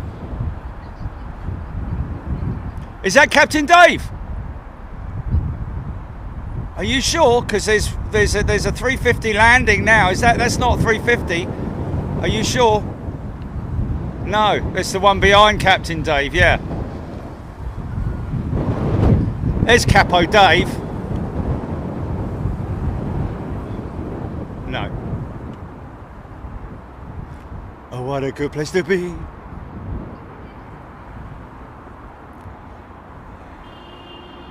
Oh. Yeah, it's Dave's fault. He visited a crater, an impact crater in Arizona. Amazing. Amazing.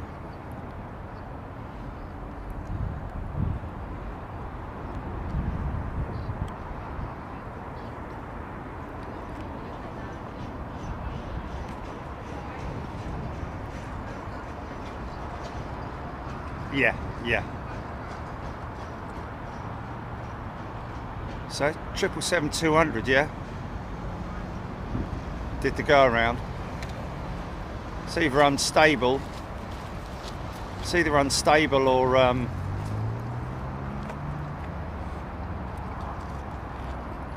or just separation. Reunited, feels so good.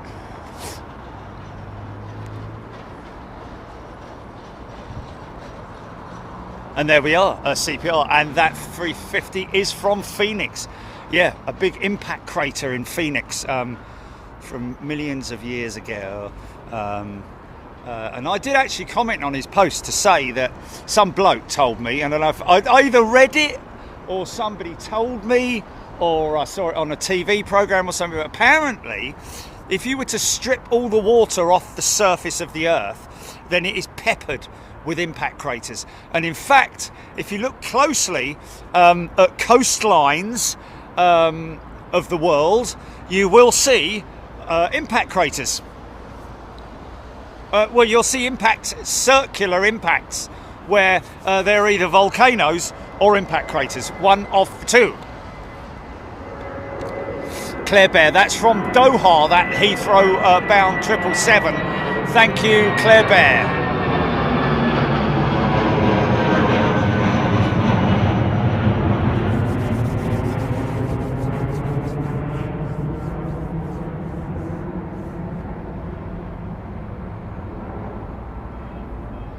Aidan Campbell, that crater, well, obviously the meteorite, not the crater, but the meteorite landed very close to the visitor centre, yes.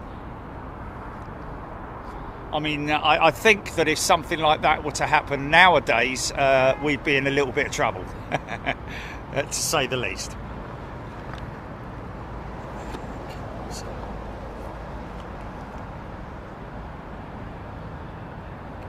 Indeed, Todd, like the moon. I did actually say that it is as bad as the moon, but I didn't want to sort of like, I couldn't remember completely whether he did say it was like the crater, like the surface of the moon, but I'm pretty sure he did, but I don't know if it's that bad, if you know what I mean, because the whole of the surface of the moon is peppered in craters, isn't it? You know, whereas our land mass, our land regions are relatively well, I mean, yeah, I say that.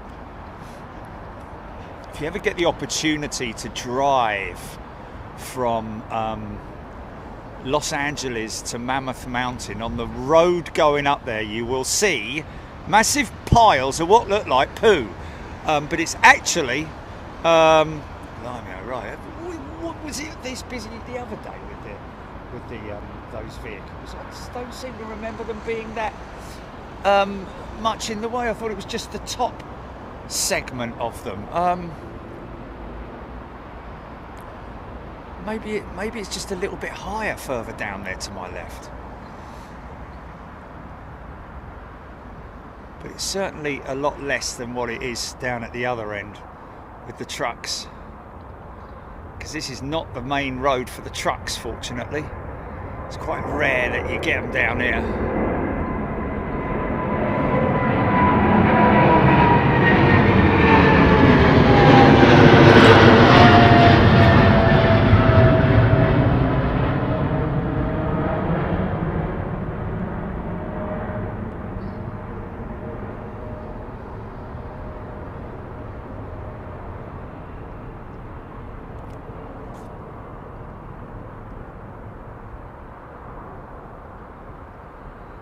What a beautiful shot that. It's actually it's actually molten lava that was blown out of the Mammoth volcano that went up thousands of years ago. But you can still see these big black splodges on the landscape when you're driving. If you know what you're looking out for, it's pretty amazing actually. So, you know, it's like blood splatter, if you know what I mean. Doink. Daz, Big Daz has just gifted 20 memberships. Daz, thank you, sir. Thanks, mate. I appreciate it. We all do.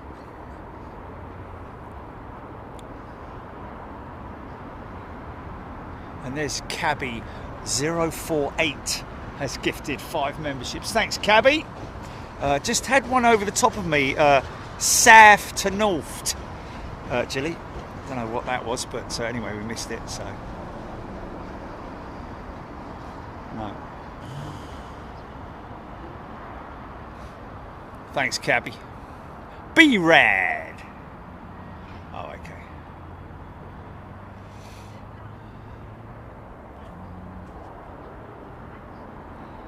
Okay.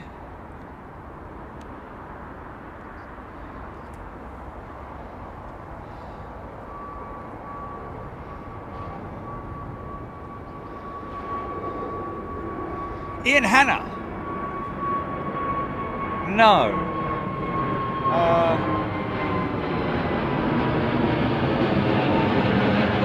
The other position is about The reason why I'm here and not about, I'd say, let me just, yeah, I'd have to measure it. Is that a starter? Oh no, it's a motorcycle. Or an old Mini or something.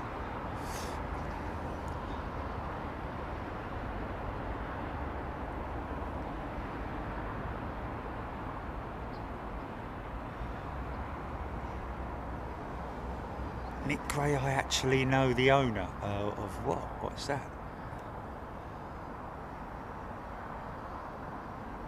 Graham Hesp, A340-600 cruiser. Call it GP, Frankfurt to Washington, just over Southend on Sea, headed your way. We should get a good shot of that, I think. Yeah, 346, there we go. Derek Thompson, LA Gold. RDUK, Josh H, Gillian Sankey, Helen Clapp, Denise Canning, Andy G3 is a brand spanking new member. Welcome, Andy G. Good to see you here. Get involved in the chat if you want to, folks. You don't have to.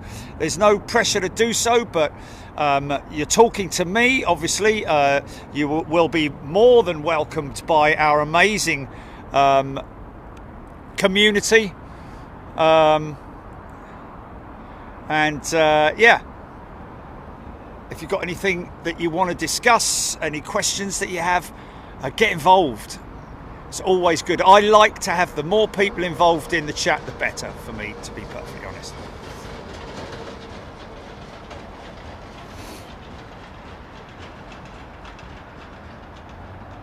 Yeah, there we go. New location, different views.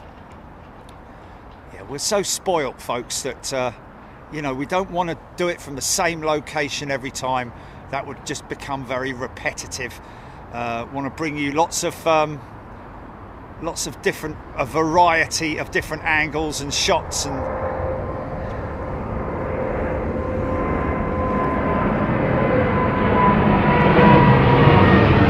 Wow!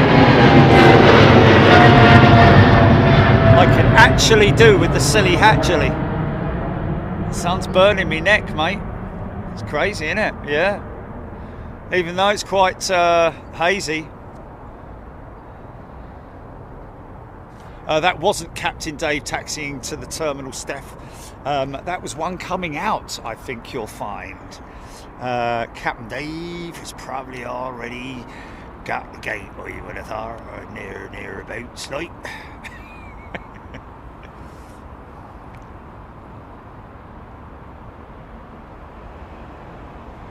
350.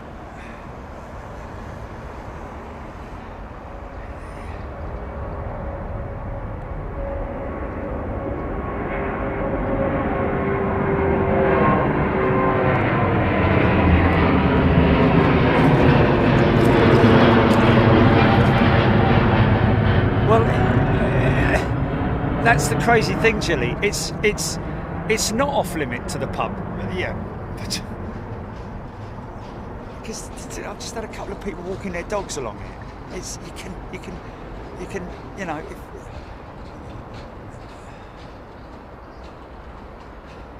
Yeah, you know.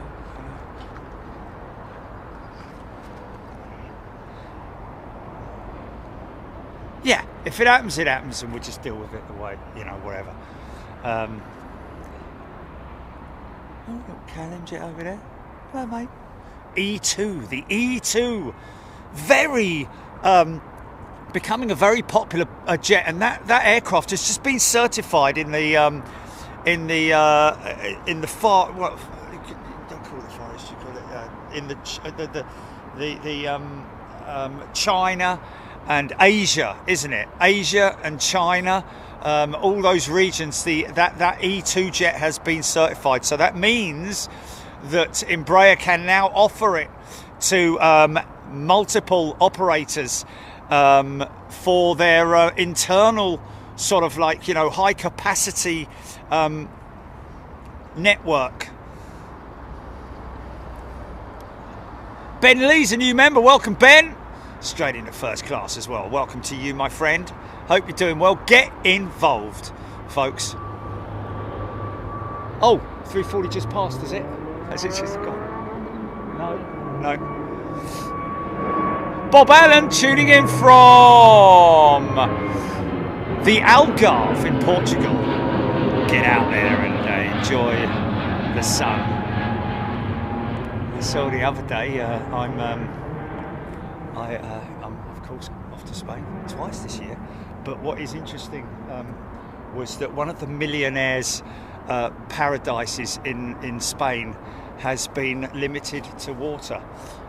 In fact, they're turning the water off from 11 o'clock at night to 7 a.m, which is really not going to impede them, I don't think. I thought it was 9 o'clock as well, but someone said no, it's 11 o'clock. Oh, okay.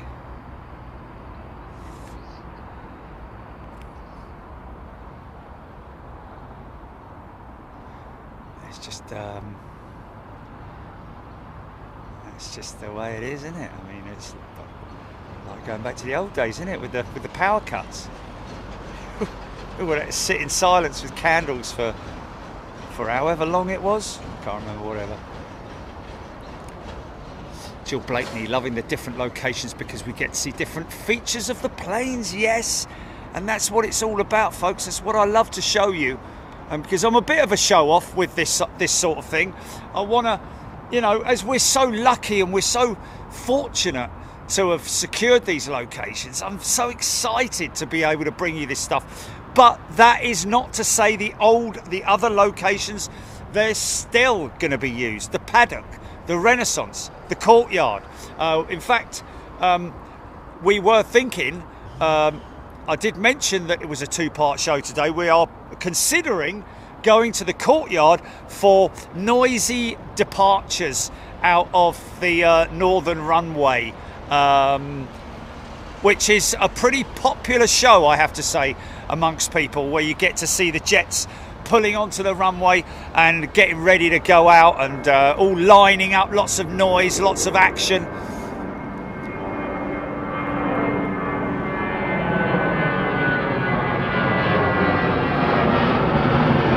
Paul B08, absolutely great shots, Jerry. Thank you for the hard work, everyone. Yeah, well, you've got to remember, folks, we are grateful, massively grateful. I mean, it was a lot of input from me and hard work from me in terms of the work that went into getting us into these locations. But a big thank you to all the people that I've dealt with and I continue to deal with at London Heathrow, all the different departments, and there's many of them, I can assure you. But the great thing is that they're lovely people, and they continue to support us as we continue to support them as well. And if you are ever around Heathrow, folks, and you see anything odd, then call it into the Heathrow police. I've had a couple of instances where I've seen a couple of dodgy looking people hanging around the airport, and you just need to sort of like, they appreciate another set of eyes, because they can't obviously be in the same place at the right time. Lufty 346, oh Jilly, I nearly missed it, mate, I nearly missed it. Oh no. Oh, is he Bank North? Oh no, it's something else. That must be something else. Yeah, no, that's something else. She's something else. Well,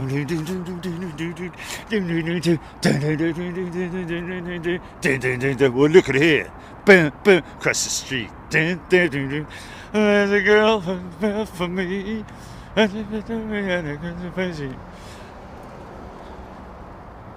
Out of my class,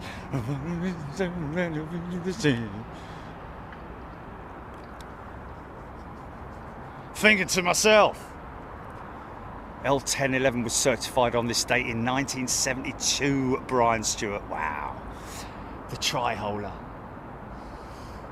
And of course, that was another discussion point that we're going to have during the on-air show.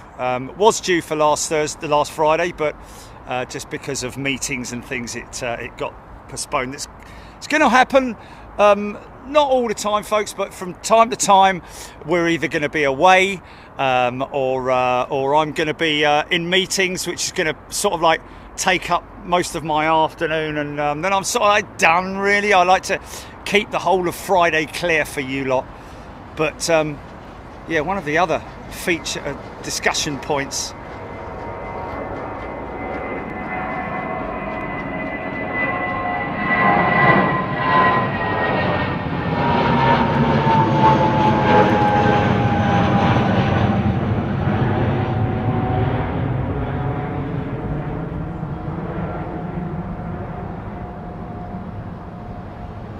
Sunset at Shepherd. 340s no longer at Heathrow, indeed. Last time we were here, actually, obviously not including last week, Gilly, but we had 346s going out of here as well with Virgin Atlantic, didn't we? I always remember them going out at 09. Oh my goodness me.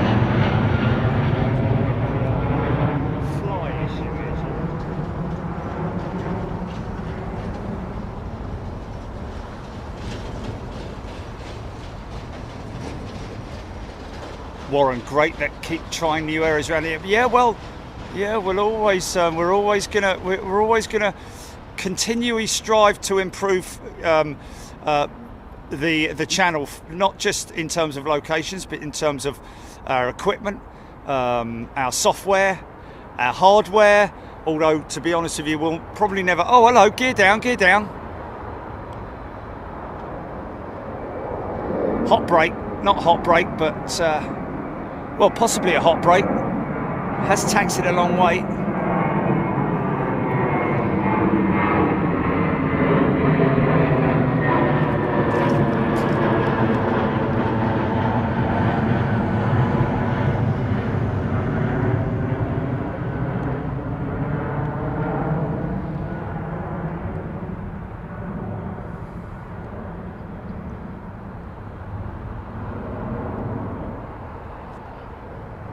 By the way, folks, just to let you know that the latest batch of stickers have just been delayed a little bit because we're waiting for the big ones to come. And I do like to, you know, put big ones, not all the time, but some people do ask for a big sticker rather than the small 70mm one.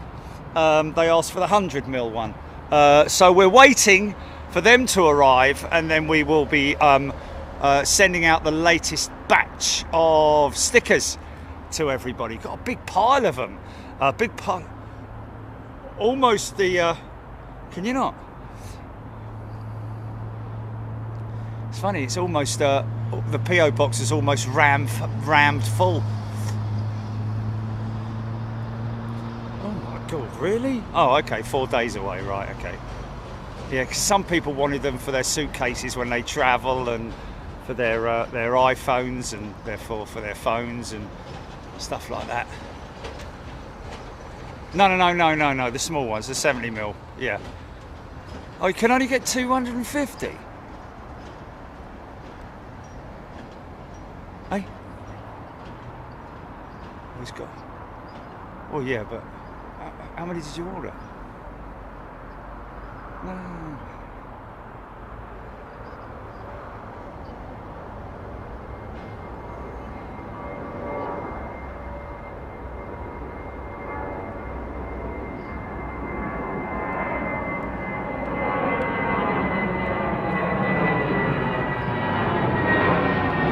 Dick Dastardly, ask away, Dick Dastardly.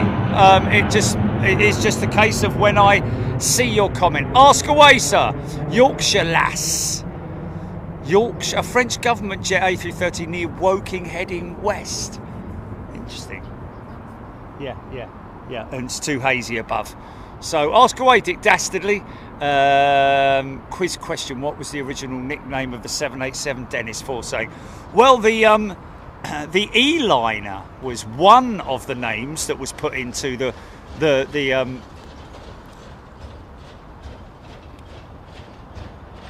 into the pot for naming the aircraft, wasn't it? It was the E-liner, the Dreamliner, something Whisperjet or oh,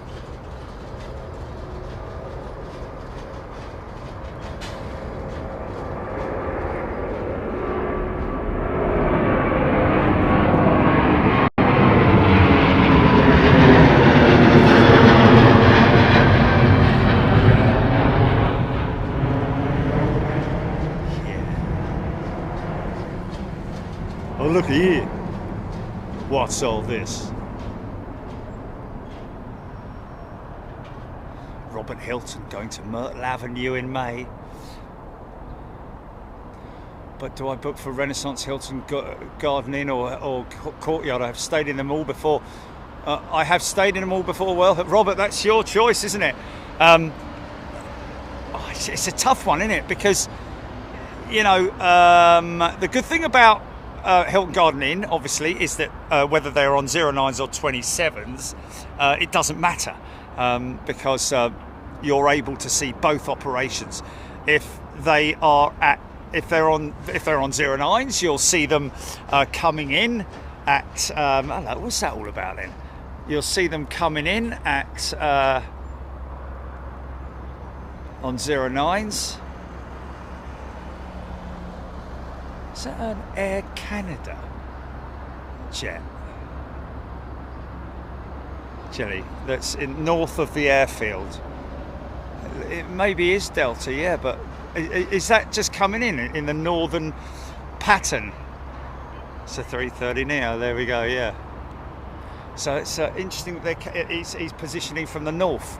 Well, not interesting, but you know, we don't often see that.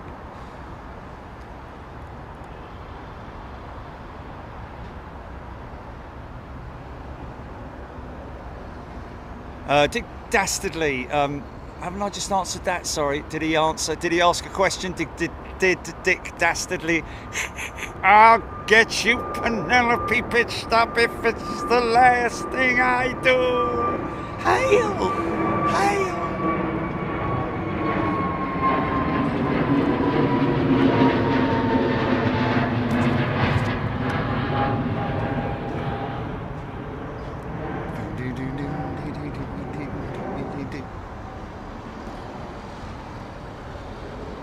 Kathy and the Birds, Bob Allen. Bob, it's all there on your on your page.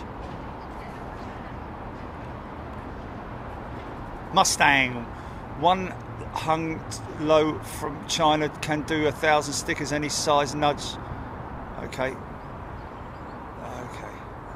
Mustang, Barbara Siegel, Yorkshire Lass. 787 TUI to the north heading west. Okay, not seeing that one. Raskas, stunning livery, Etihad, best 380 livery. Well, that's personal preference, isn't it? Mine was the Air China one, wasn't it? Was it China Southern, maybe?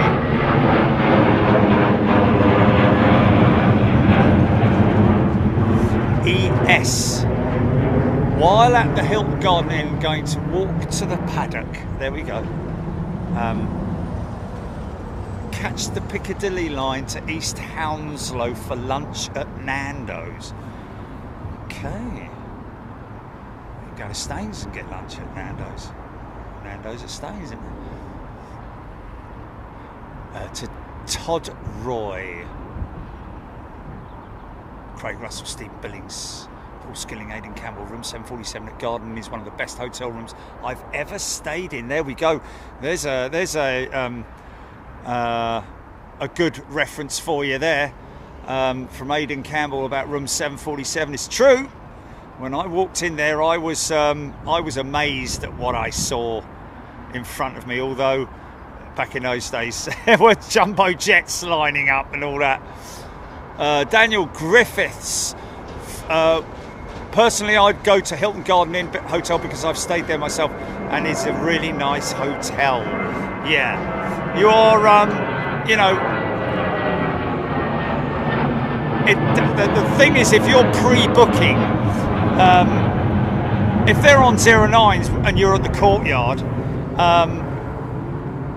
you're still going to see a lot of stuff, don't get me wrong, and especially if you are a guest at the Courtyard, you are going to get to see, you are going to be able to go out onto the main terrace at 6 o'clock, so you get to see lots of stuff. So even if they are on 09s, you will get a great view.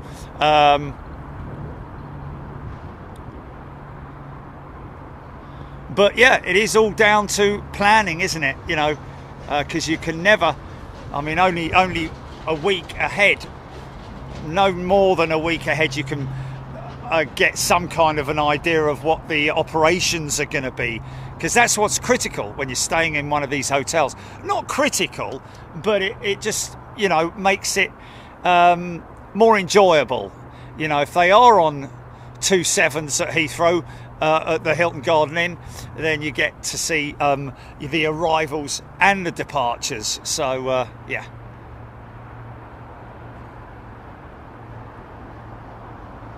Due south. Our post office here in Canada is telling me I cannot send a self-addressed envelope from here. I can hear it. I can hear it. Well, that's rubbish.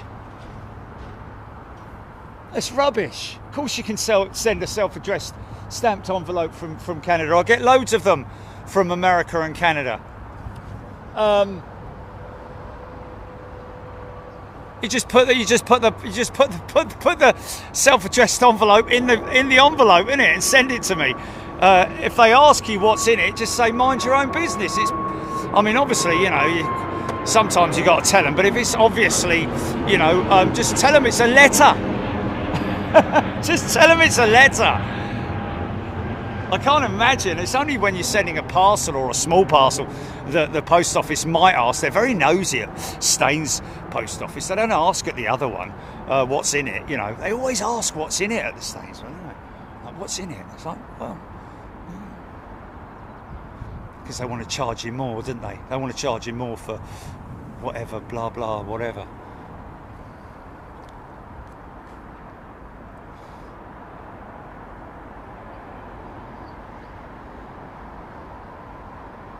Yes, what does have stripes on it?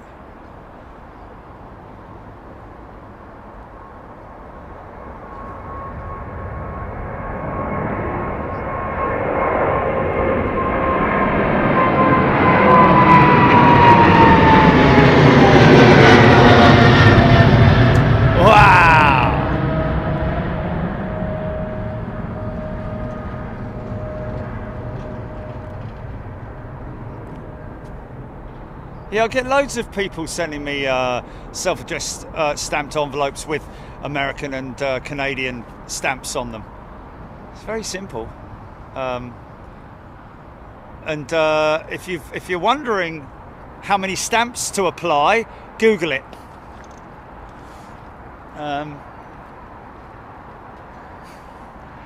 You know, Canadian stamps will work from here to Canada, I can assure you. Don't worry about it. Nothing to do with foreign stamps. Nick Gray, Delta 339 Neo, in line to depart number 4 or so.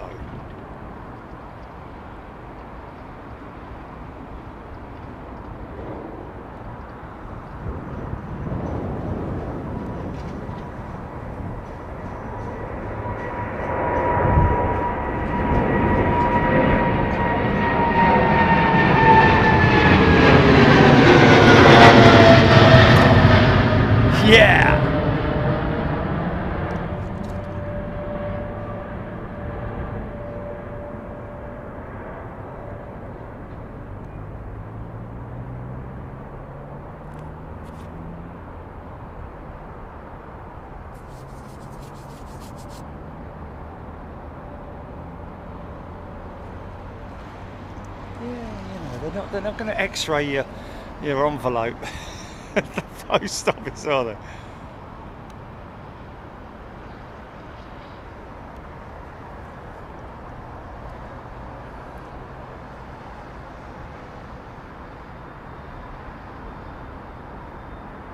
Just never get over that very impressive wing flex. See, the inboard section is the really stiff part of the wing that doesn't flex.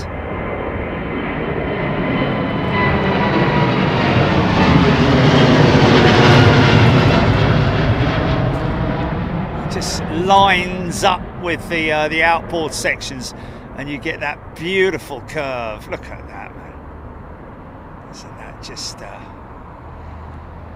fantastic?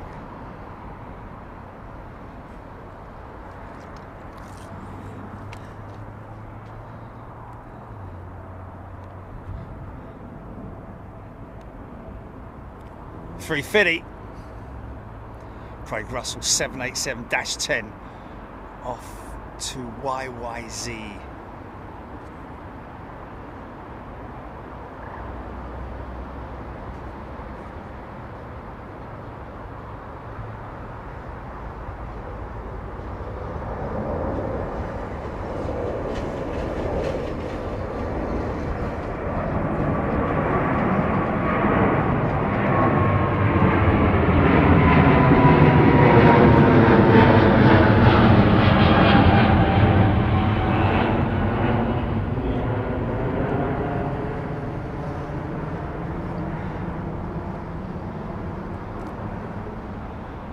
This is a 330 Neo, isn't it? Is this a Delta 330 Neo?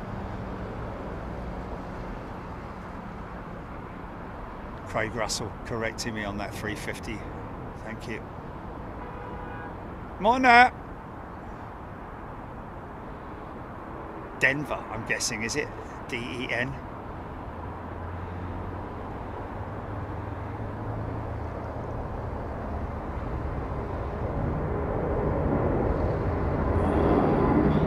Funky, a little bit of funky there. Yeah. Bless you.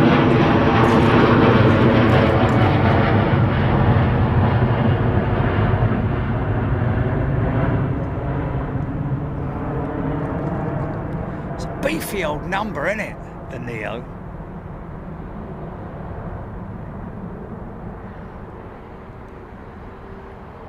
That one bound for Atlanta.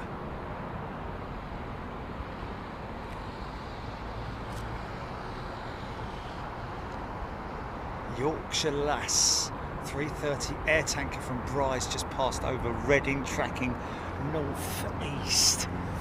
Yeah, I won't see that, unfortunately.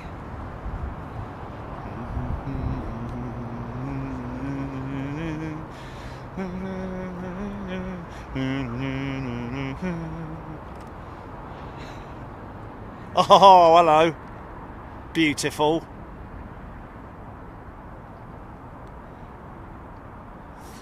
Not sure about the big bruisey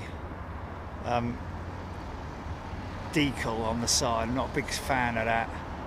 Kind of wrecks the look of it, and especially if you can't really see what it says. But mind you, they kind of do that for when the aircraft's at gate, don't they?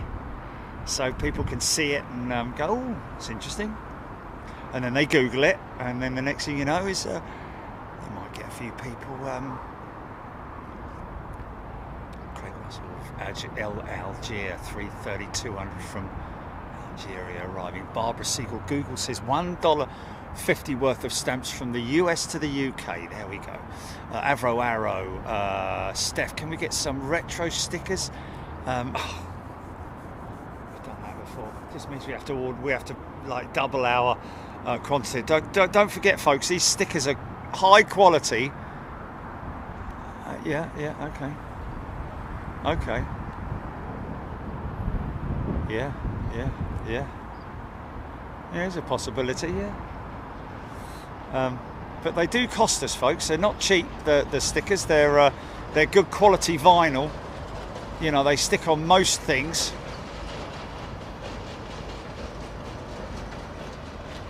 well, more or less stick on everything, isn't they? Apart from a wet surface or a very abrasive surface.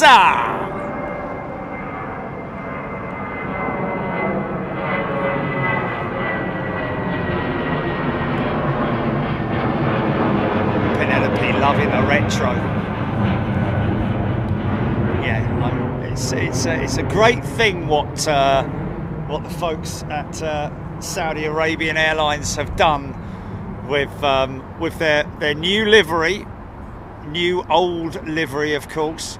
You get to see the other side of the cathedral here, folks. They call it the cathedral. That big maintenance hangar there, British Airways, I think the most up-to-date hangar that they have here.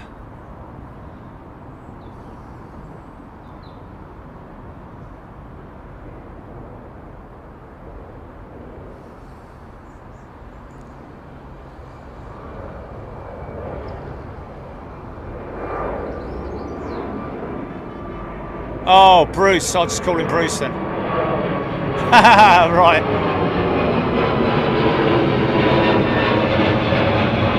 Cheers, Bruce. Makes it easier for me, doesn't it? Craig Russell, VC-10s was such a cool aircraft. I remember they used to fly to Heathrow a lot. Well, BOAC operated the VC-10 in high numbers, didn't they? And they were finished not very far from here, actually, near Wisley. There was an airfield there, which is now all being taken up by the new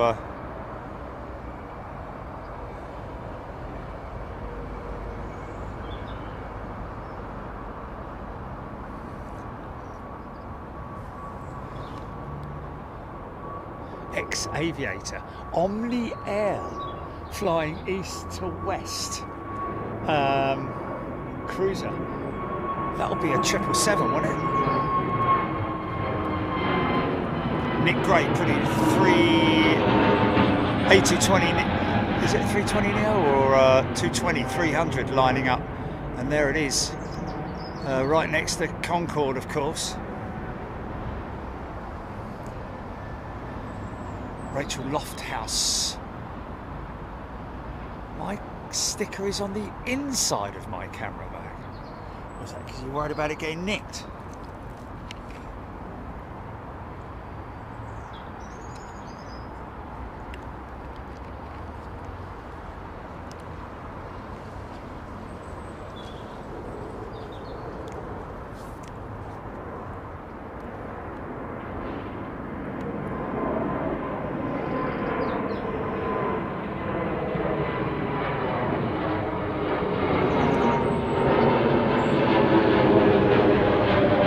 Negative 4K. I have only ever done live, never uploaded videos, never did anything on YouTube. In fact, it was quite some time with Jilly constantly telling me about YouTube. I was like, no, I'm not interested. Yes, but Jerry, no, la la la la la la la la. But it was when Facebook started to go weird. I guess is the best best way to describe that. No, it wasn't. It was before that, right? Yeah. But trust me, it was an overnight thing for me, wasn't it? As soon as I latched onto it, that was it. This is the best thing ever. Oh, Jerry, why didn't you say that, like, you know, a year ago? Yeah.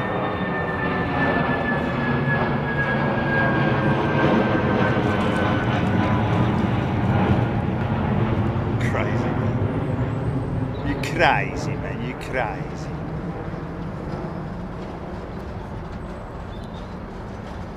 Aidan Campbell, 727. Well, yeah, but the one at Miami is parked up, isn't it?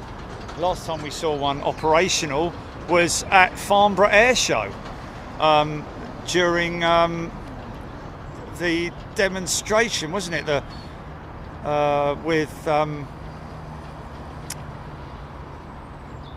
cool. Oh, who is it? X, no.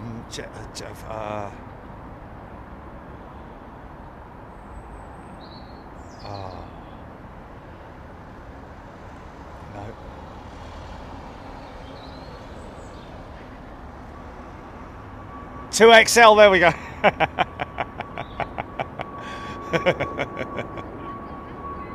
yeah, X. Because I had Jet 1X, I had all those X's on me mind, didn't I?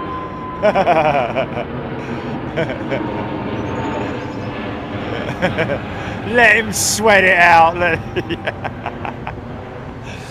You had the thing going on in your mind.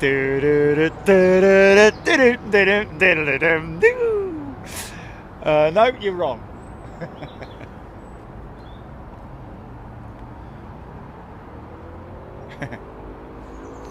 Paul Hooper, hanging with the BA logo on the side, was originally built for the TriStar, was known as the Cathedral back in the day. Was it? Blimey. It was built for the TriStar. Was it flipping at what, about in 1970? In the 1970s? That hasn't been there since the 1970s, has it? That cathedral? Really? That was built for the TriStar? Wow.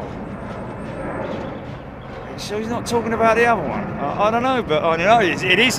That's the confusing thing, is because it is known as the cathedral, that hangar. But has that been around since 1970? Okay, so let's Google this.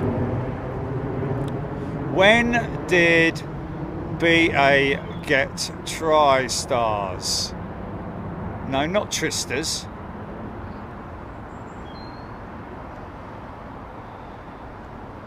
April the 27th, 1979. The TriStar 500 first flew on October 16th, 1978, with the first delivery to British Airways on April the 27th, 1979. Okay, so 1979. Keep that one in your head, folks. Keep that one in your head, 1979. All right. When was the cathedral hangar built at Heathrow? Question mark. Heathrow Engineering hangars. Oh, it's going to be a big one, isn't it?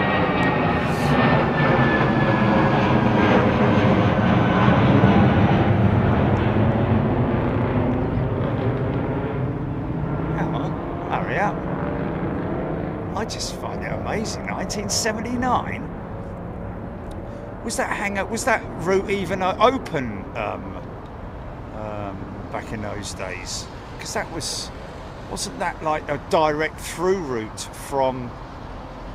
Although I don't think it came into it. No, because it's further. Oh my good God. Okay, so this is BA Engineering.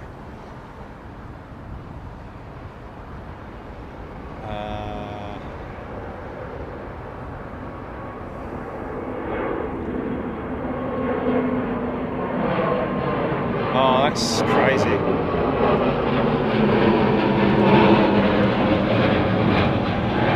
There's no dates here. There's no dates here at all. Just saying.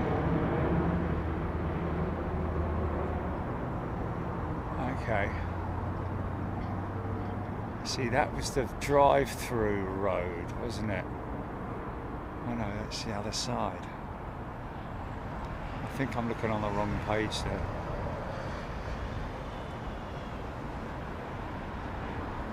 Sure, but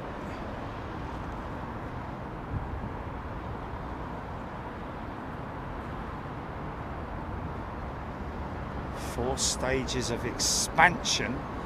That's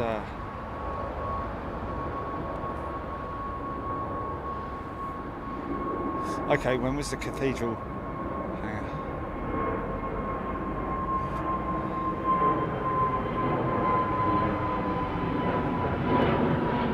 4 hangar bays for BOAC. uh-huh.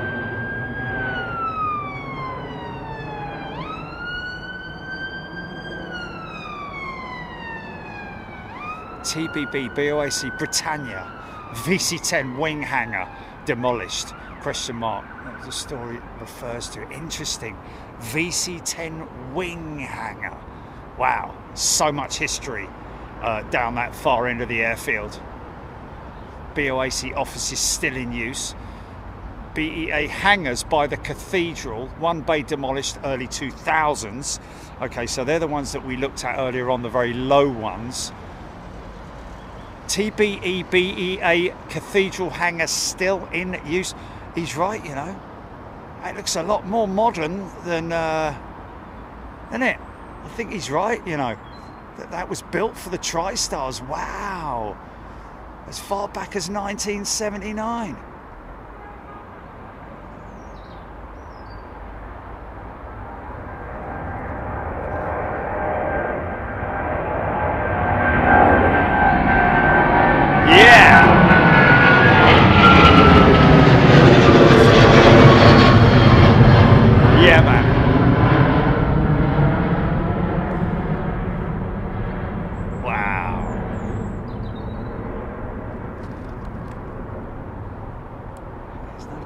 On there, but I'm gonna take his word for it that that's as far back as 1979. I mean, that's what we're talking about, folks. That hangar there, that big, they call it the cathedral. It doesn't look like a something that was built in 1979, does it?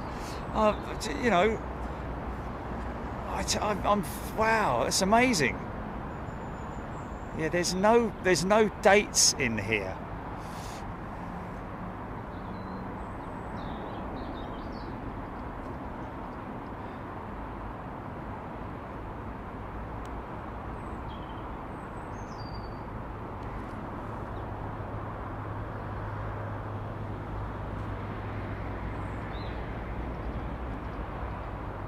.380 coming out, folks. Get ready.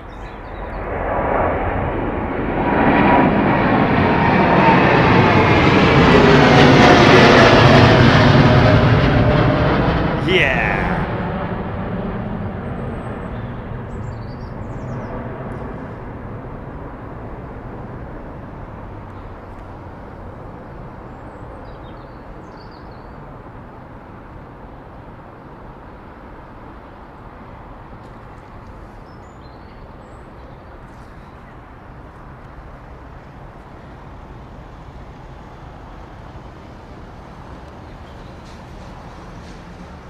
Yeah, yeah, yeah, yeah.